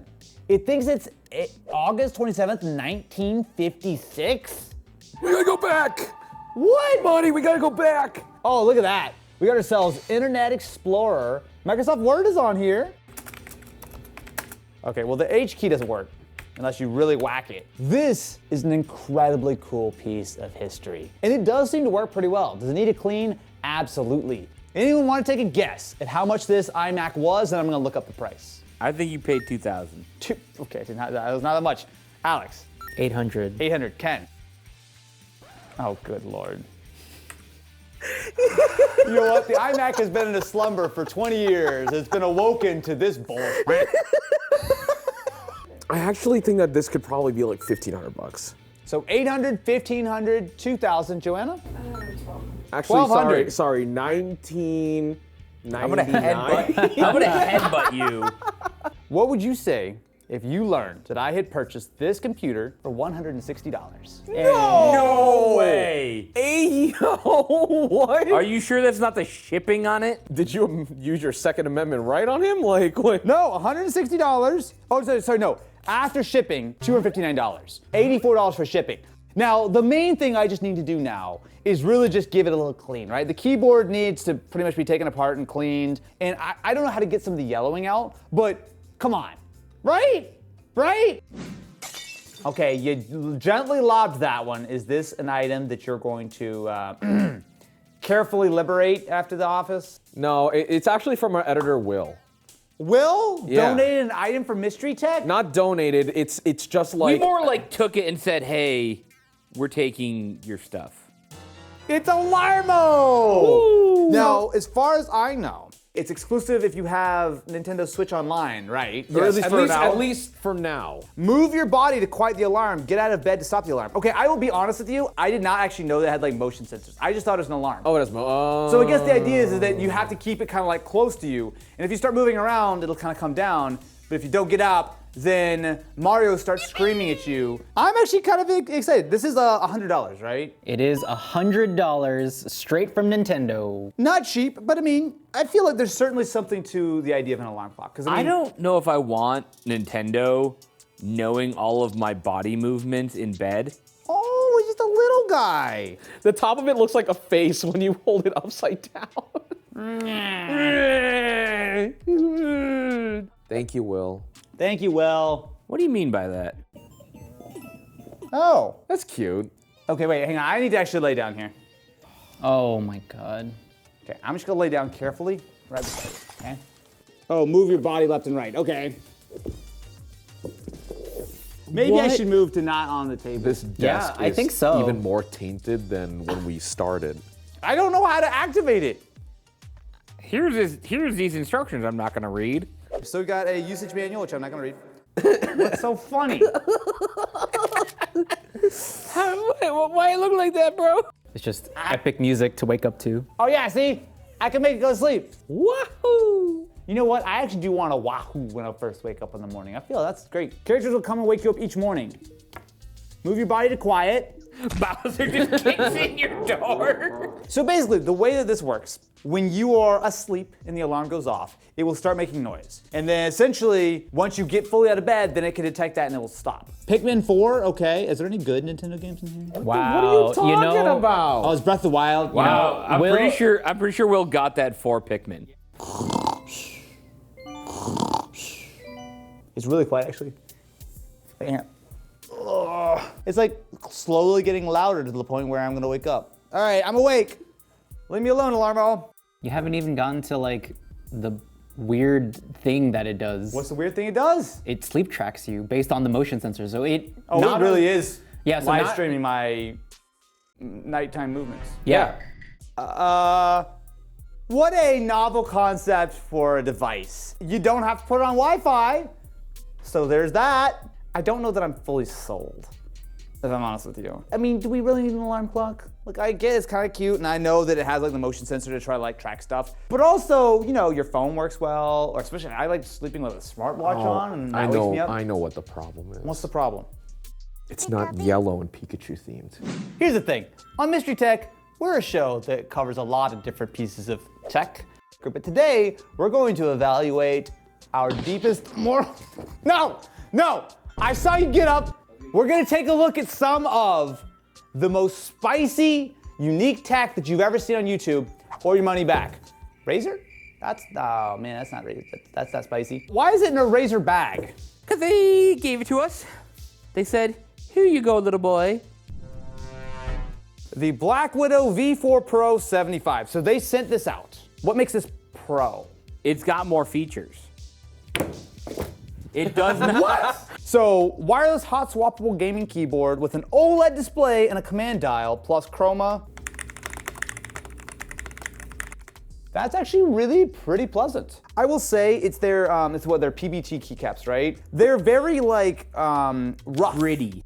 I don't like the feel. Like it's a little like very fine sandpaper. So we've got ourselves the wrist rest, which is included in the box. I will say it looks like carbon fiber, but it's definitely just kind of plush. All right, we got a key holder, and we got our dongle guy, our dongle McDongle face. So I'm gonna go to 2.4. Whoa, that's a lot of RGB. So looking at the keyboard, you've got yourself the little OLED, which is just by default showing a little animation, but if I press it, I can change the volume, and I can change my tracks, OLED brightness, lighting brightness, switch apps, zoom. Okay, so there's a lot of stuff you can actually do with that display. That's even nice. Can you put an anime girl on? You can in fact put an anime girl. Sick. All right, let me do a little test here and see how we're feeling about this guy. 92 words per minute, my very first time using the keyboard. That's actually pretty good. Let me try one more time. 100 words per minute, my second try. The only thing that slightly bothers me is the way the keyboard sounds specifically when it comes to the spacebar. So if I just type a little bit here, so. You hear how different the spacebar feels? But I'll tell you this is a nice keyboard. Like it feels nice, it seems like it's well built. Especially if can we turn the lights down and take a look at the chroma and the darkness? So you can see that there's like a good amount of RGB glow here. I'm not sure how well it comes across on camera, but like that's actually not bad. It certainly feels like more of a premium keyboard than a lot of Razer stuff, which let's be honest, maybe more recently they've been improving things, but over the last few years, I traditionally think about Razer keyboards as a little hollow, a little clacky kind of feeling. This feels premium. How much is this particular Razer keyboard? Well, it's not out yet, as of recording this. Oh! All right, so this is slated to be $299. I mean, it's hard to find things to complain about, if I'm honest with you. I don't love the keycaps. I would swap the keycaps out. It's not bad. I'll definitely say it's not bad. Like, it actually feels like Razer have done a lot of work to actually make this competitively priced, but importantly, they've done most of the things that you would do to the keyboard anyway. I'll say this is pretty good. Nintendo Switch Super Mario Odyssey Hong Kong Edition. Is this a tool to make my Switch carts taste better? Blockbuster VHS game case? This is straight up a VHS case for your Switch games. So it supports up to 4 Switch games and 4 compatible memory cards. That says 12 Switch games. Just for the record, you said 4. It says 12. 12 games and 4 memory cards. I'd also like to remind you that our audience may or may not know what VHSs are. How dare you? I don't know who owns the license for Blockbuster anymore, but it feels like just a bit of a cash grab. But let's just see. Also, they're still around, right? There's like one in one Seattle. And there's a Twitter account that still exists. Well, same way that Radio Shack sells crypto or whatever. Oh, it's little. That's smaller than a VHS. 5555 North Movie Street in Hollywood, California. There's no movie street. I will say they did a pretty good job of sort of replicating the feel. It's got like the sort of the plastic outside. And if I open it up. Oh, it even has the pop. Ooh, yeah. There's another box in there, dude. Found the other part. Look at the quality of this VHS. It actually has like some 3D elements. Please remember to rewind. Oh boy. So we've got ourselves the slots for the 12 games plus 4 micro SD cards. And then you put it in here, which it locks in. And you close this, and then you can carry around your Nintendo Switch games with you everywhere you go on your way to 5555 North Movie Street in Hollywood, California. That is not VHS size. It's too small. It's like 2/3 size. So that's like a VHS-C? It does call itself mini VHS. Yeah. So like it's like 2/3 the size. Yep. You went through all this trouble to emulate this. Just make it a little bigger. This is $20. $20? Oh, that's totally worth it. I mean, is it completely impractical and totally dumb? Yeah, but $20? I was thinking this thing's gonna be like $50 and a complete rip. This is totally worth $20. It's actually surprisingly well made, very accurate if you can just get by the fact that it's not quite as big as you thought, which is fine. Look, if my ex-wife can't get over that, I shouldn't have to either. I got a couple friends, just a couple of them. We don't count, you pay us. No, you don't count at all. My buddies Linus and Marquez have released some YouTuber merch. I'm not going to shamelessly plug my friends' merchandise. Although I'd love to show you this new app. We're gonna see who does it better, Marquez, Linus, or the Banjo Boys. Check out our new single on iTunes, available exclusively in Zimbabwe. So let's start out with the LTT baby screwdriver for infants. They tried to bribe me by putting my name on the screwdriver. Ready, set. Oh, it's almost done. It's almost done. Hold on, wait. This is a regular LTT screwdriver. As you can see, this is much smaller, and it's sort of the same thing where you can like put all your bits in the handle, which I actually find to be pretty useful. How much is the precision screwdriver, just so I can have a frame of reference? The screwdriver's $30, the bit set is $30. If you buy them together, $50. Well, those frosted tips don't pay for themselves. All right, my good buddy, Mr. Marquez Brownlee, has something to say about this. Marquez package number 1 is his new 251 shoes. I actually have taken a look at the earlier version of these in the past, and they were fine. The only thing I really had a problem with was just they felt kind of cheapy. It's cool that they make infant sizes. Oh, jeez. I think it's the best looking angle we got in the whole damn shoot. What the hell? You already got the shoes on? Yeah. Wait, he sent you a pair too? Yeah. I do think that they're comfortable. Like they definitely like to advertise that they're good for like city wear, and I think that's pretty accurate. Yeah. They got a little spring to them. Oh, you know what though? Hang on, look at them toe boxes. Look at that. Watch as I crease it. Oh! I do think they look nice. I think they look better than the originals, because to me, the originals looked too much like Jordans, except the knockoff version. These have at least a little bit of their own style. How much are the 251 lows? $189. Oh, I would go for the Nikes. The third and final product we have. Is it a Cybertruck? No, it's not a Cybertruck. Is a collab with Marquez and Ridge. Marquez has joined the Ridge team as I think their chief designer. Full transparency here, we have been sponsored by Ridge in the past, and way before they ever sponsored me, I've been using a Ridge wallet for like 3 years now. I actually really quite like it. Why is there a USB-C cable in the box? Well, There's a micro USB! I'm unsubscribing. Yup. Honestly, wallets kind of suck. Called it. We have a light mode and a dark mode, and they're super slick. Okay. All right, let me plug Marquez back in with micro USB. If only Jimmy would have sent me some delicious luncholi, I could drink some Prime as I use my Lud bidet. We got a couple of the Marquez branded key ring holders. I also think these are cool, but you will not be surprised to learn, I got a lot of keys. The white one is called light mode, the dark one is called dark mode. I think he was gonna explain it to me if he didn't run out of battery. Well, now I get to do it. We also have two of the standard Ridge wallets, which are, if I have mine here, exactly the same. So I have the titanium one, which is, if you take a close look, has been quite beat up over the years of living in my pocket. I actually like these quite a lot. This is the traditional Ridge wallet, but just like with the keys, that has this nice little texture. Oh, this is his new one, which is all leather. So you can basically put a couple cards in the front, and then you put some in the back. I'll find. No one steal my stuff, okay? You have to really push it. Push it real good. Oh. I died too fast! Damn it! Can you give me some specs on what this wallet, this new MKB wallet is all about? It's called the Ridge Biflex. Biflex is a good name. Full grain oil wax leather. How much is the Ridge Biflex MKBHD edition wallet? The regular MKBHD Ridge wallet is $95. Got it. How about the leather one? Well, do you think that leather is more or less expensive than that? Less. You are correct, $65. It's interesting. I think I would have to spend some time with it. My thought though is that the standard wallet is a little bit better. So if I was gonna take a winner today, it would be thebanjoboys.com. Available today for your limited exclusive NFT drops. Get them real quick before supplies run out. I'm a banjo boy. I was playing Crash Bandicoot 1 the other day, and I was reminded about how similar you two are. This is a Vaonis. This just sounds like someone asked ChatGPT to give them fake names for a product, but it did win a CES 2024 Best of Innovation Award. Yeah, you could buy those. So it tells me to download the Gravity by Vaonis Hestia app. So it's gonna be a telescope, right? Do you put your phone in here, perhaps? My Z Flip's too tall for this. Yeah, because you're using a fucking Z Flip. Fine, okay, I'll use an iPhone. It's very hard to kind of see. What if you got the app and it helped you decide where to put it? Fine, okay, I'll download the stupid app. All right, I have to give them my location. Because they help you with constellations. Camera. Yep, because you're looking through a camera. Photos.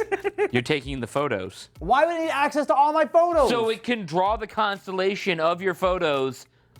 I don't know. I hate when there are great features built by Google and Apple to help protect your privacy, and apps go, this doesn't work unless you give us all your stuff. Ew. So I need to put it on its tripod. Where's its tripod? We have like so many goddamn tripods. It says I'm supposed to put it on the Hestia tripod. Oh, that's awful. So I'm gonna go find a tripod, take this thing outside, and we'll see if we can actually get it to work somehow. Sounds like a Joanna problem.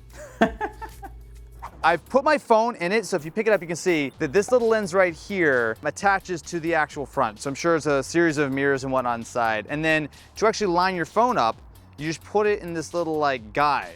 Pick a mode based on what you want to observe. I want to observe scenery. Very tight shot of a lot of trees. Interesting. It's very, what is that?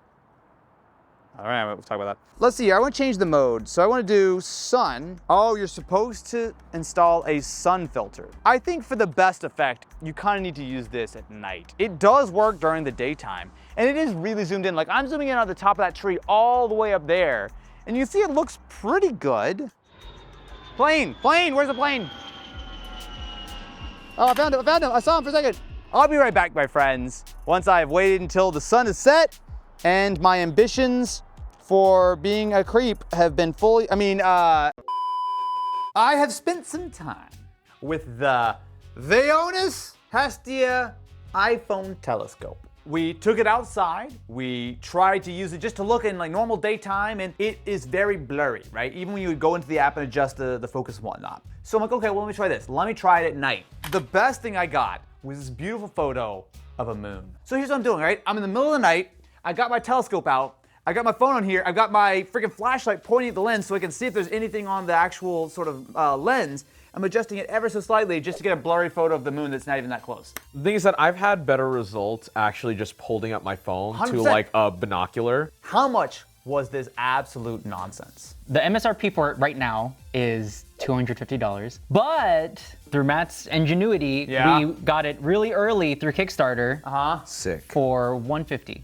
Maybe I'm missing something catastrophic, and if I am, let me know in the comments. But this is top 3 worst mystery tech items I've ever tried. Was because I've spent so much time trying to get it to work. Why is this a square monitor? What? The LG Dual Up Ergo is a resolution of 2560 by 2880. It's squarical. This is the preferred monitor in the Excel esports tournament. Is it really? I don't know. I might be making that up. You could put 2 of these on one stand, it looks like. Wow, that's too much power. Yeah. Just feel how hefty. Oh, that's a boy, dude. I feel like I'm holding like a picture frame, not a monitor. Look at the size of that clamp, my dude. Ooh-wee. So I'm going to mount this. Oh, I almost stepped on the monitor. Okay. No. I will say that is the girthiest, like, clamp. This is a great use of the word girth. What the hell? That looks weird. I kind of dig it. So behold, my friends, a tall boy, You don't not have a wide friends boy. after you own that monitor. Let's see. I regret putting the cable management in before I put the cable. Oh my God! If you. Oh, God. Jesus. Well, there goes that. It's okay. And then theoretically, yeah, there we go. So if I want to put this all the way to the top and go to the This Is channel, what you see is you just got a whole bunch of vertical screen real estate. Matt is really dumb. I don't like Matt. Matt's the worst part. You misread sexy. So let's go into settings. And you wanna- picture by picture. I saw You want to it, go yeah. to picture by picture, yeah. What you're seeing right now is one laptop on the bottom and one laptop on the top. So these are completely independent, or I could have all of this real estate dedicated to one. Oh God, oh no, oh.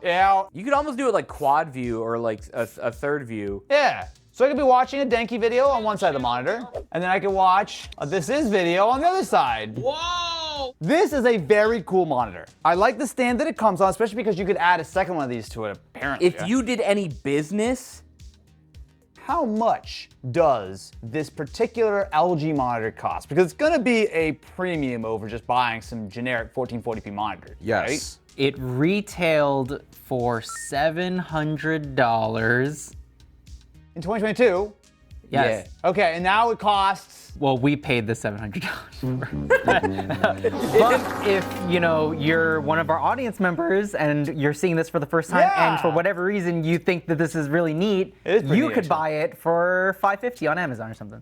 If you're thinking about doing multiple monitors, which is obviously a nice thing, but you don't want to deal with the bezels and everything like that, and potentially you could have, say, especially if you rotate it this direction, you could say have like your regular PC on one half of the display and like a console or something on the other. I actually am going to give this a thumbs up. It's legitimately really cool. $700 is too much, but for $500, $550, it's not for everybody. But honestly, this is one of the coolest monitors I've looked at in a long time. Like, this is actually cool. I'm not mad that it was so much money. Oh, man. Is this some like music thing? Wait, is this a karaoke machine? It is a karaoke machine. Peak power 600 watts? Kenneth!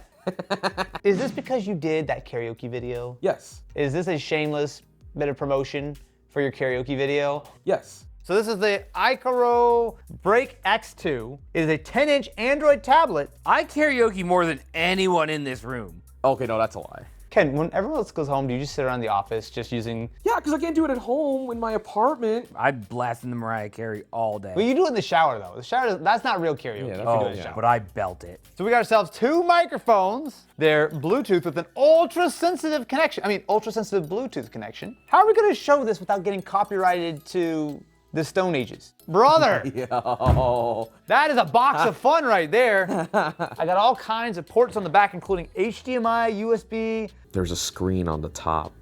Oh! I may or may not have set it up. Have you already used this, Ken? Yes. Oh, Have you wait. watched Denki? I skim. So I've got Sing Play, Kara Fun, and YouTube, direct to your karaoke channel. So you can just open the YouTube app and just sing along with any video. Open up the YouTube app for me and tell me what's wrong with it. Well, I see Rick Astley is never gonna give you up here. Oh, this got removed the other day, didn't it? What? Yeah, they lost the license or whatever. Never gonna no.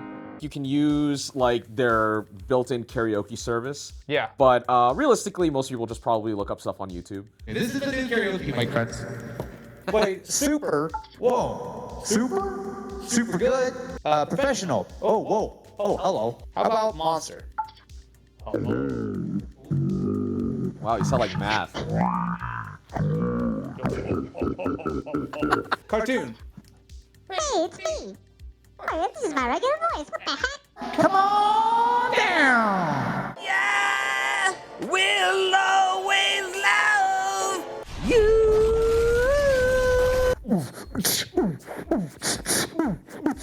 Everybody, this next song I'm gonna sing has some explicit lyrics, edit team, you know what to do, right? Snoop Deal double cheese and the group that said motherfucker bully. Wow, that is the Kids Bop version. I'm out of practice, What's your heart rate right now, my dude? I don't know, a lot. How much was this karaoke machine? It retails right now for $300. Yeah, we got it on sale. It's pretty good. Why is this Why? seat so warm? People got me questioning, where is the love? Mystery tag. Speaking of expensive. I know this. We did this on This Is, and it didn't work. So this, my friends, is the HiDock H1. This little thing called AI is all the rage. And this is a dock for your computer that will also allow you to record calls and use GPT to summarize said calls and scrape your insider trading information. I mean, make sure that you get nice summaries. 11 ports. So it's an actual hub. Yes. What the hell? You didn't even put it back in the box right now? I threw away half the stuff before you said you wanted it again. You got a Better Call Saul style earpiece. You just, Oh, I can feel the KPIs now. Can I help you? Yes, I'll transfer your call. We have ourselves the dock, which I will say actually feels quite nice. You've got a big speaker, you've got a little like rotary dial.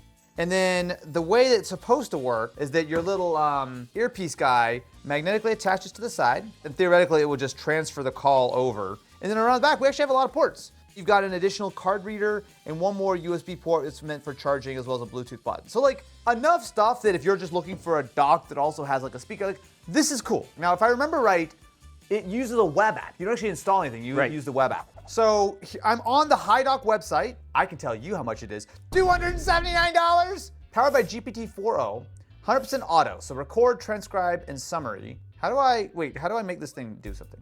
No compatible devices found. Okay, so after disconnecting and reconnecting it, doing a firmware update, all kind of stuff, theoretically this is working. I actually want to just do a recording of a local conversation, right? So this is like in the middle of my conference room. I'm having a meeting with Matt and Ken over the KPIs on... Do you even know what KPI stands Key for? performance indicators. We're going to begin this year's yearly performance review. The 33% highest performing team members. Unfortunately, the other 66% of the team has been let go because that's the way that the company works. But congratulations, you've made it through through the 2024 yearly culling. We should buy Quebec. I think the most important conversation when it comes to our domination of the Canadian wilderness are the moose. They're terrifying. You can't tell me that a moose is not a dinosaur. That's the So thing what when you're proposing is treason. What's a little treason between friends? Am I right? The other thing that we need to discuss is what we do with the great northern wilderness My thought is that we make hockey mandatory, provide some value to the stakeholders by selling all of the oil, trees, dirt. We could probably just give them $50 and they'll give us the country. There's Thank you just very like much, my one friends. guy and a polar bear. So we have the unknown speakers, quote, we should buy Quebec. The title of this document, 2024 Yearly Performance Review and Plans for Canadian Domination. The transcript details a humorous and satirical performance review. Satirical, how dare you? The speaker proposes controlling the moose population in Canada as a part of a secret operation to take over Quebec. It gives me an outline with emojis. I want to say it's really dumb and goofy, but on the other hand, this hardware, while it's a little pricey, has a decent speaker, good mics. See, card here's the thing readers I'm and going to stuff. argue. This is, I would say, a better than average dock, ignoring the AI bits of this. I think for $270, this is actually one of the best docks you can get for productivity. It's about as good as something like this could be. I'll put it like that. It's actually kind of neat. This was recommended by a very kind user on Threads who suggested this would be a... Threads? Yeah, all the cool kids are on Threads. How do you do, fellow kids? Oh, let's go! These, my friends. You got the shoes? I figured I'd be made fun of because I own driving shoes. But I have a good reason for this. Oh my God, brother! I figured it would be a great time for me to upgrade my shoe game. What do you mean Not by only that? do I have some fresh new kicks, but I have a matching item to go with them. Oh boy, is it? Please tell me it's not a road sock. I think these might just be shoes. Yeah, they don't have the rounded back. You know what? Never mind. These are just regular cool shoes. Under the bridge, pull. No, I have and... two sets of shoelaces. How You do I take take one off. I'm so used to my butler doing this for me. Sorry, usually my hand is full of brandy. Well, cool. I have a keychain. This will go perfectly. Oh, that's what that noise was this morning. All the gunshots outside our office. You know, I had this like inspirational speech I was about to tell, but y'all aren't ready. We've been waiting for you to tie shoes for 20 minutes. Oh, jeez. Cool. Well, the value You of want those to just make sure your microphone is all. And you have to pay for our new microphone now that you broke it. Is that a tag sticking out of your pocket? You're just happy to see me. Hey, oh, what the heck? Come outside with me, friends. I have something to share. Is it before or after you guys learn how much these cost? Oh, yeah. How much are these shoes? $189. Okay, that's not as much. Okay. That's normal price. And they're still available. Limited edition shoes, baby. What the hell is this? 10 years ago, I was staying in Mountain View, California for the launch of the Google Aura. I was walking across the freeway over to the Computer History Museum, and this guy pulls up in an orange 911 that looked just like this. Me as a little baby, I'm like, oh. He just looked at me really cool and then absolutely punched it, was gone. In that moment, I said, I need to own one of those in my life. This So I is do. yours. It's mine. This car really said, This, my friends, is my 1971 Porsche 911T. I want to bully you so hard. Dude, look how cool it is. Okay. We just burned 5 penguins worth of fossil fuels. All right, but here's the best part. Gotta love that German engineering. Wait, we have back seats. Who wants the back seat? Get in, boys, let's go. You expect me to fit in this car? You guys can rock, paper, scissors over who gets the back seat. Rock, paper, scissors, get in the f***ing backseat of the car. Okay. All right. My back doesn't feel any better than it did earlier. Oh, okay. I'm so happy right now for a lot of reasons, but mostly to see this. Oh, God. Oh, boy. Oh, lots of space, right? There's no handle. Why is there no handle? Goodbye, friends. Oh, God. What is this squeaking? Oh, it's a no power steering. So. Oh, God. Oh, God. You said it didn't go fast. Air cool, baby. You said it didn't go fast. Yeah, but it's also light. But I'm not. I will say, I got this for a lot less than you might think it was. Mostly because there's some things broken. Like I don't have a working odometer. What? Oh, God. Oh, God. Let's go. What the man? Do the brakes work in this? Yeah, a little bit. Yeah. Dude thought he was just a drive-by. I actually sold my fun car earlier this year. So this is way slower, but it's so much more engaging. Like everything is manual. 5-speed, you've got no power steering. It's a little finicky when it comes to like starting. There's a whole procedure that I've had to learn to not stall the damn thing or just to get it to start from the beginning. Your oil light's on. It's always on. How do I get out of this thing? Yeah. And that, my friends, is a wrap for today's Mystery Tech.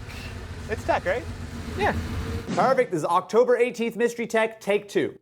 Now, what do I need to know about this one? Because it seems nefarious. Next one, what? This next item. No, that's it. We're at items. Oh, that's the end of the video? We're done? No, we're done with Mystery Tech. Okay. We looked at every item. Yeah, That's impressive. We're done. After 750 days. That's a lot of days. Of Mystery Tech? Yeah. No more. Here, throw this out so he doesn't look at it. Is this when the taxman comes in? Why are you giving me your trash? Confiscates the property, and I have to pull out my ukulele and busk on the sidewalk because no one wants to watch my Mystery Tech anymore? I'm sorry, buddy. We have to put you down. Oh man, this is sad. I didn't realize. I thought you gonna like throw like. Oh, Joanna, is that Mini Roboraptor's leg? Joanna over here just desecrating a corpse. What the heck is going on anymore? Oh no. Something's up with this guy. Oh my god, his leg is detached.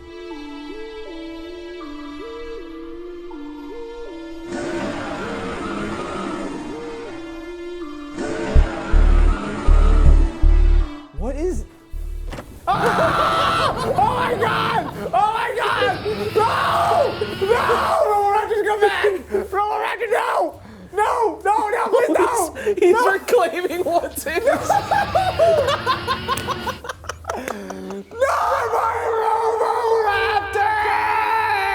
What was that? What? Like. Oh wait, he's coming back. He's coming back. Roboraptor, return to us. Is this It's the right ghost? behind me, isn't it? Is this the ghost of Roboraptor Jr.? What is going on right now? It grew up. Oh my god, it wants revenge. I'm sorry. Look, I know I did some things, but I'm sorry, okay? Oh, good lord! Oh my god! That's a weapon! We gotta run away! I'm ready to run! Oh my god! Oh my god! And now it is our company. So welcome to Clock Over Media. Oh, I was gonna say under. Under? Oh, sorry. And so, my friends, another year has gone by. I want to start this by thanking you for watching this 3.5-hour compilation of Mystery Tech. If you made it here to the end, it's very special just for you. So, I'd like to take a few minutes to just kind of talk about the channel, talk about the year, talk about plans going forward. I think this is the sort of perfect spot to do it. I don't like to do like big update videos and whatnot. 95% of people watch the channel don't care at all, and that's totally fine. But if you've made this far, I think that's about as big of a cosign as you could possibly get to actually caring. So, 2025 was an interesting year. I think there was some good, there was some sad, but it was also, I would say, a bit of a grind on my side. The amount of content, I think this is the most content I've ever made in a year, and this is year 16 of my career. But yeah, I mean, just sort of on the main channel, we were pretty consistent, 2 uploads a week, which felt good.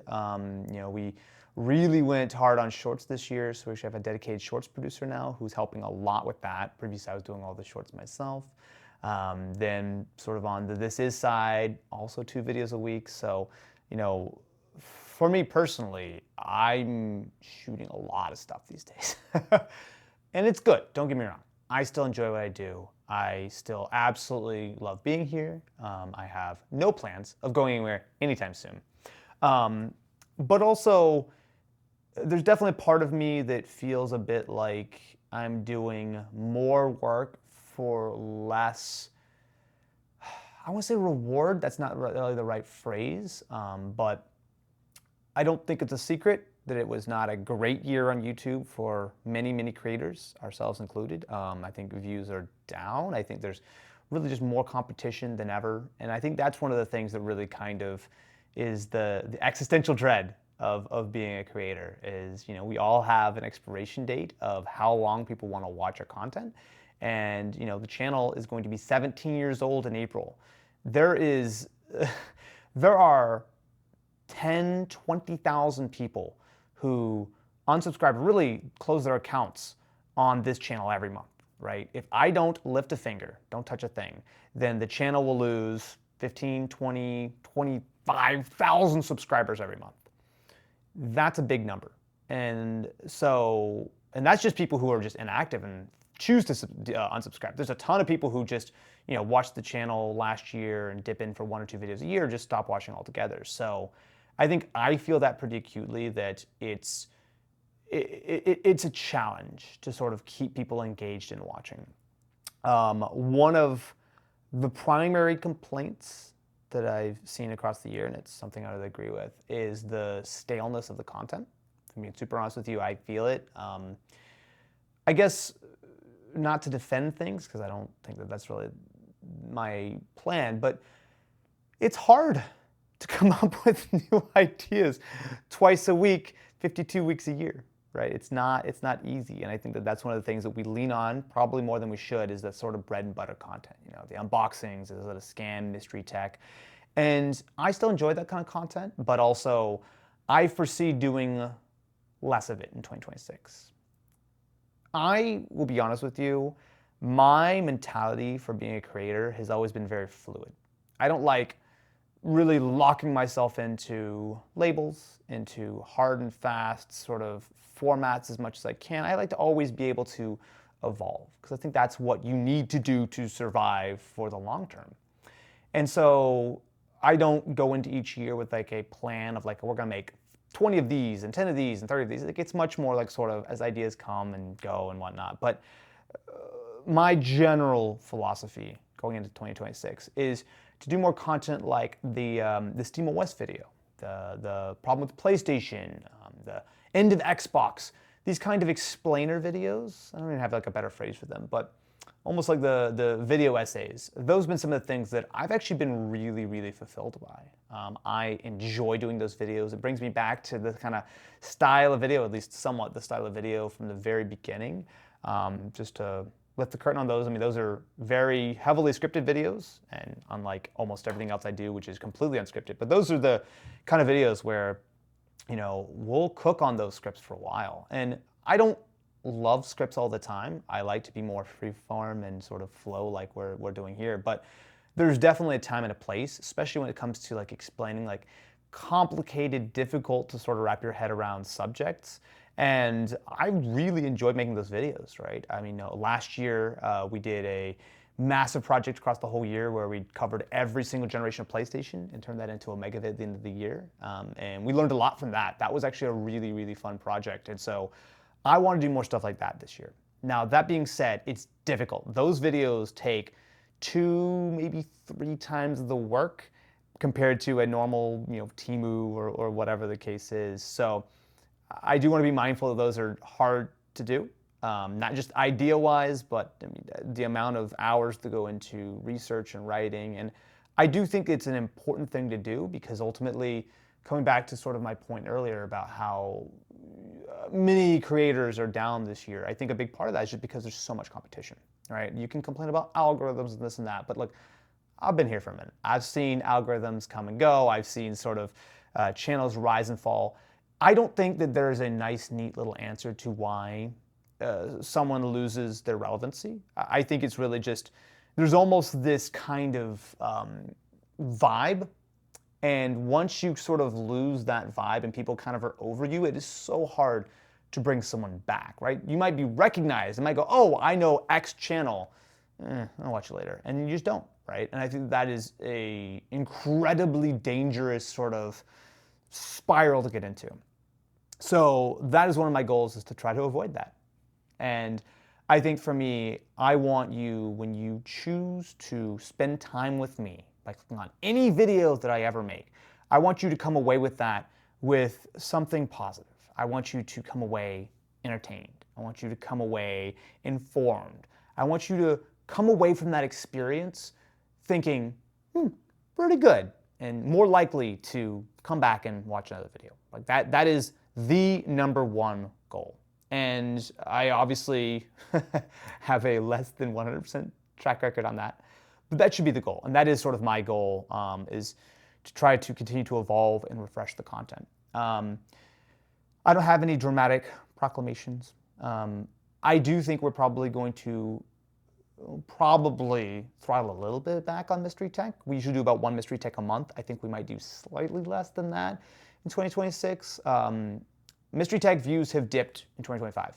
And I think a part of that is that the format's gotten a little stale. So we did a lot of collabs this year. And I think we're going to continue to try to do that. But my hope is to make mystery tech less of just a, easily 3.5 hour megavid cuttable kind of series, and something that's a little bit more unique, and each episode's a little different. I don't know exactly how we're going to do that. We have some general ideas, but that's kind of one of my goals for 2026.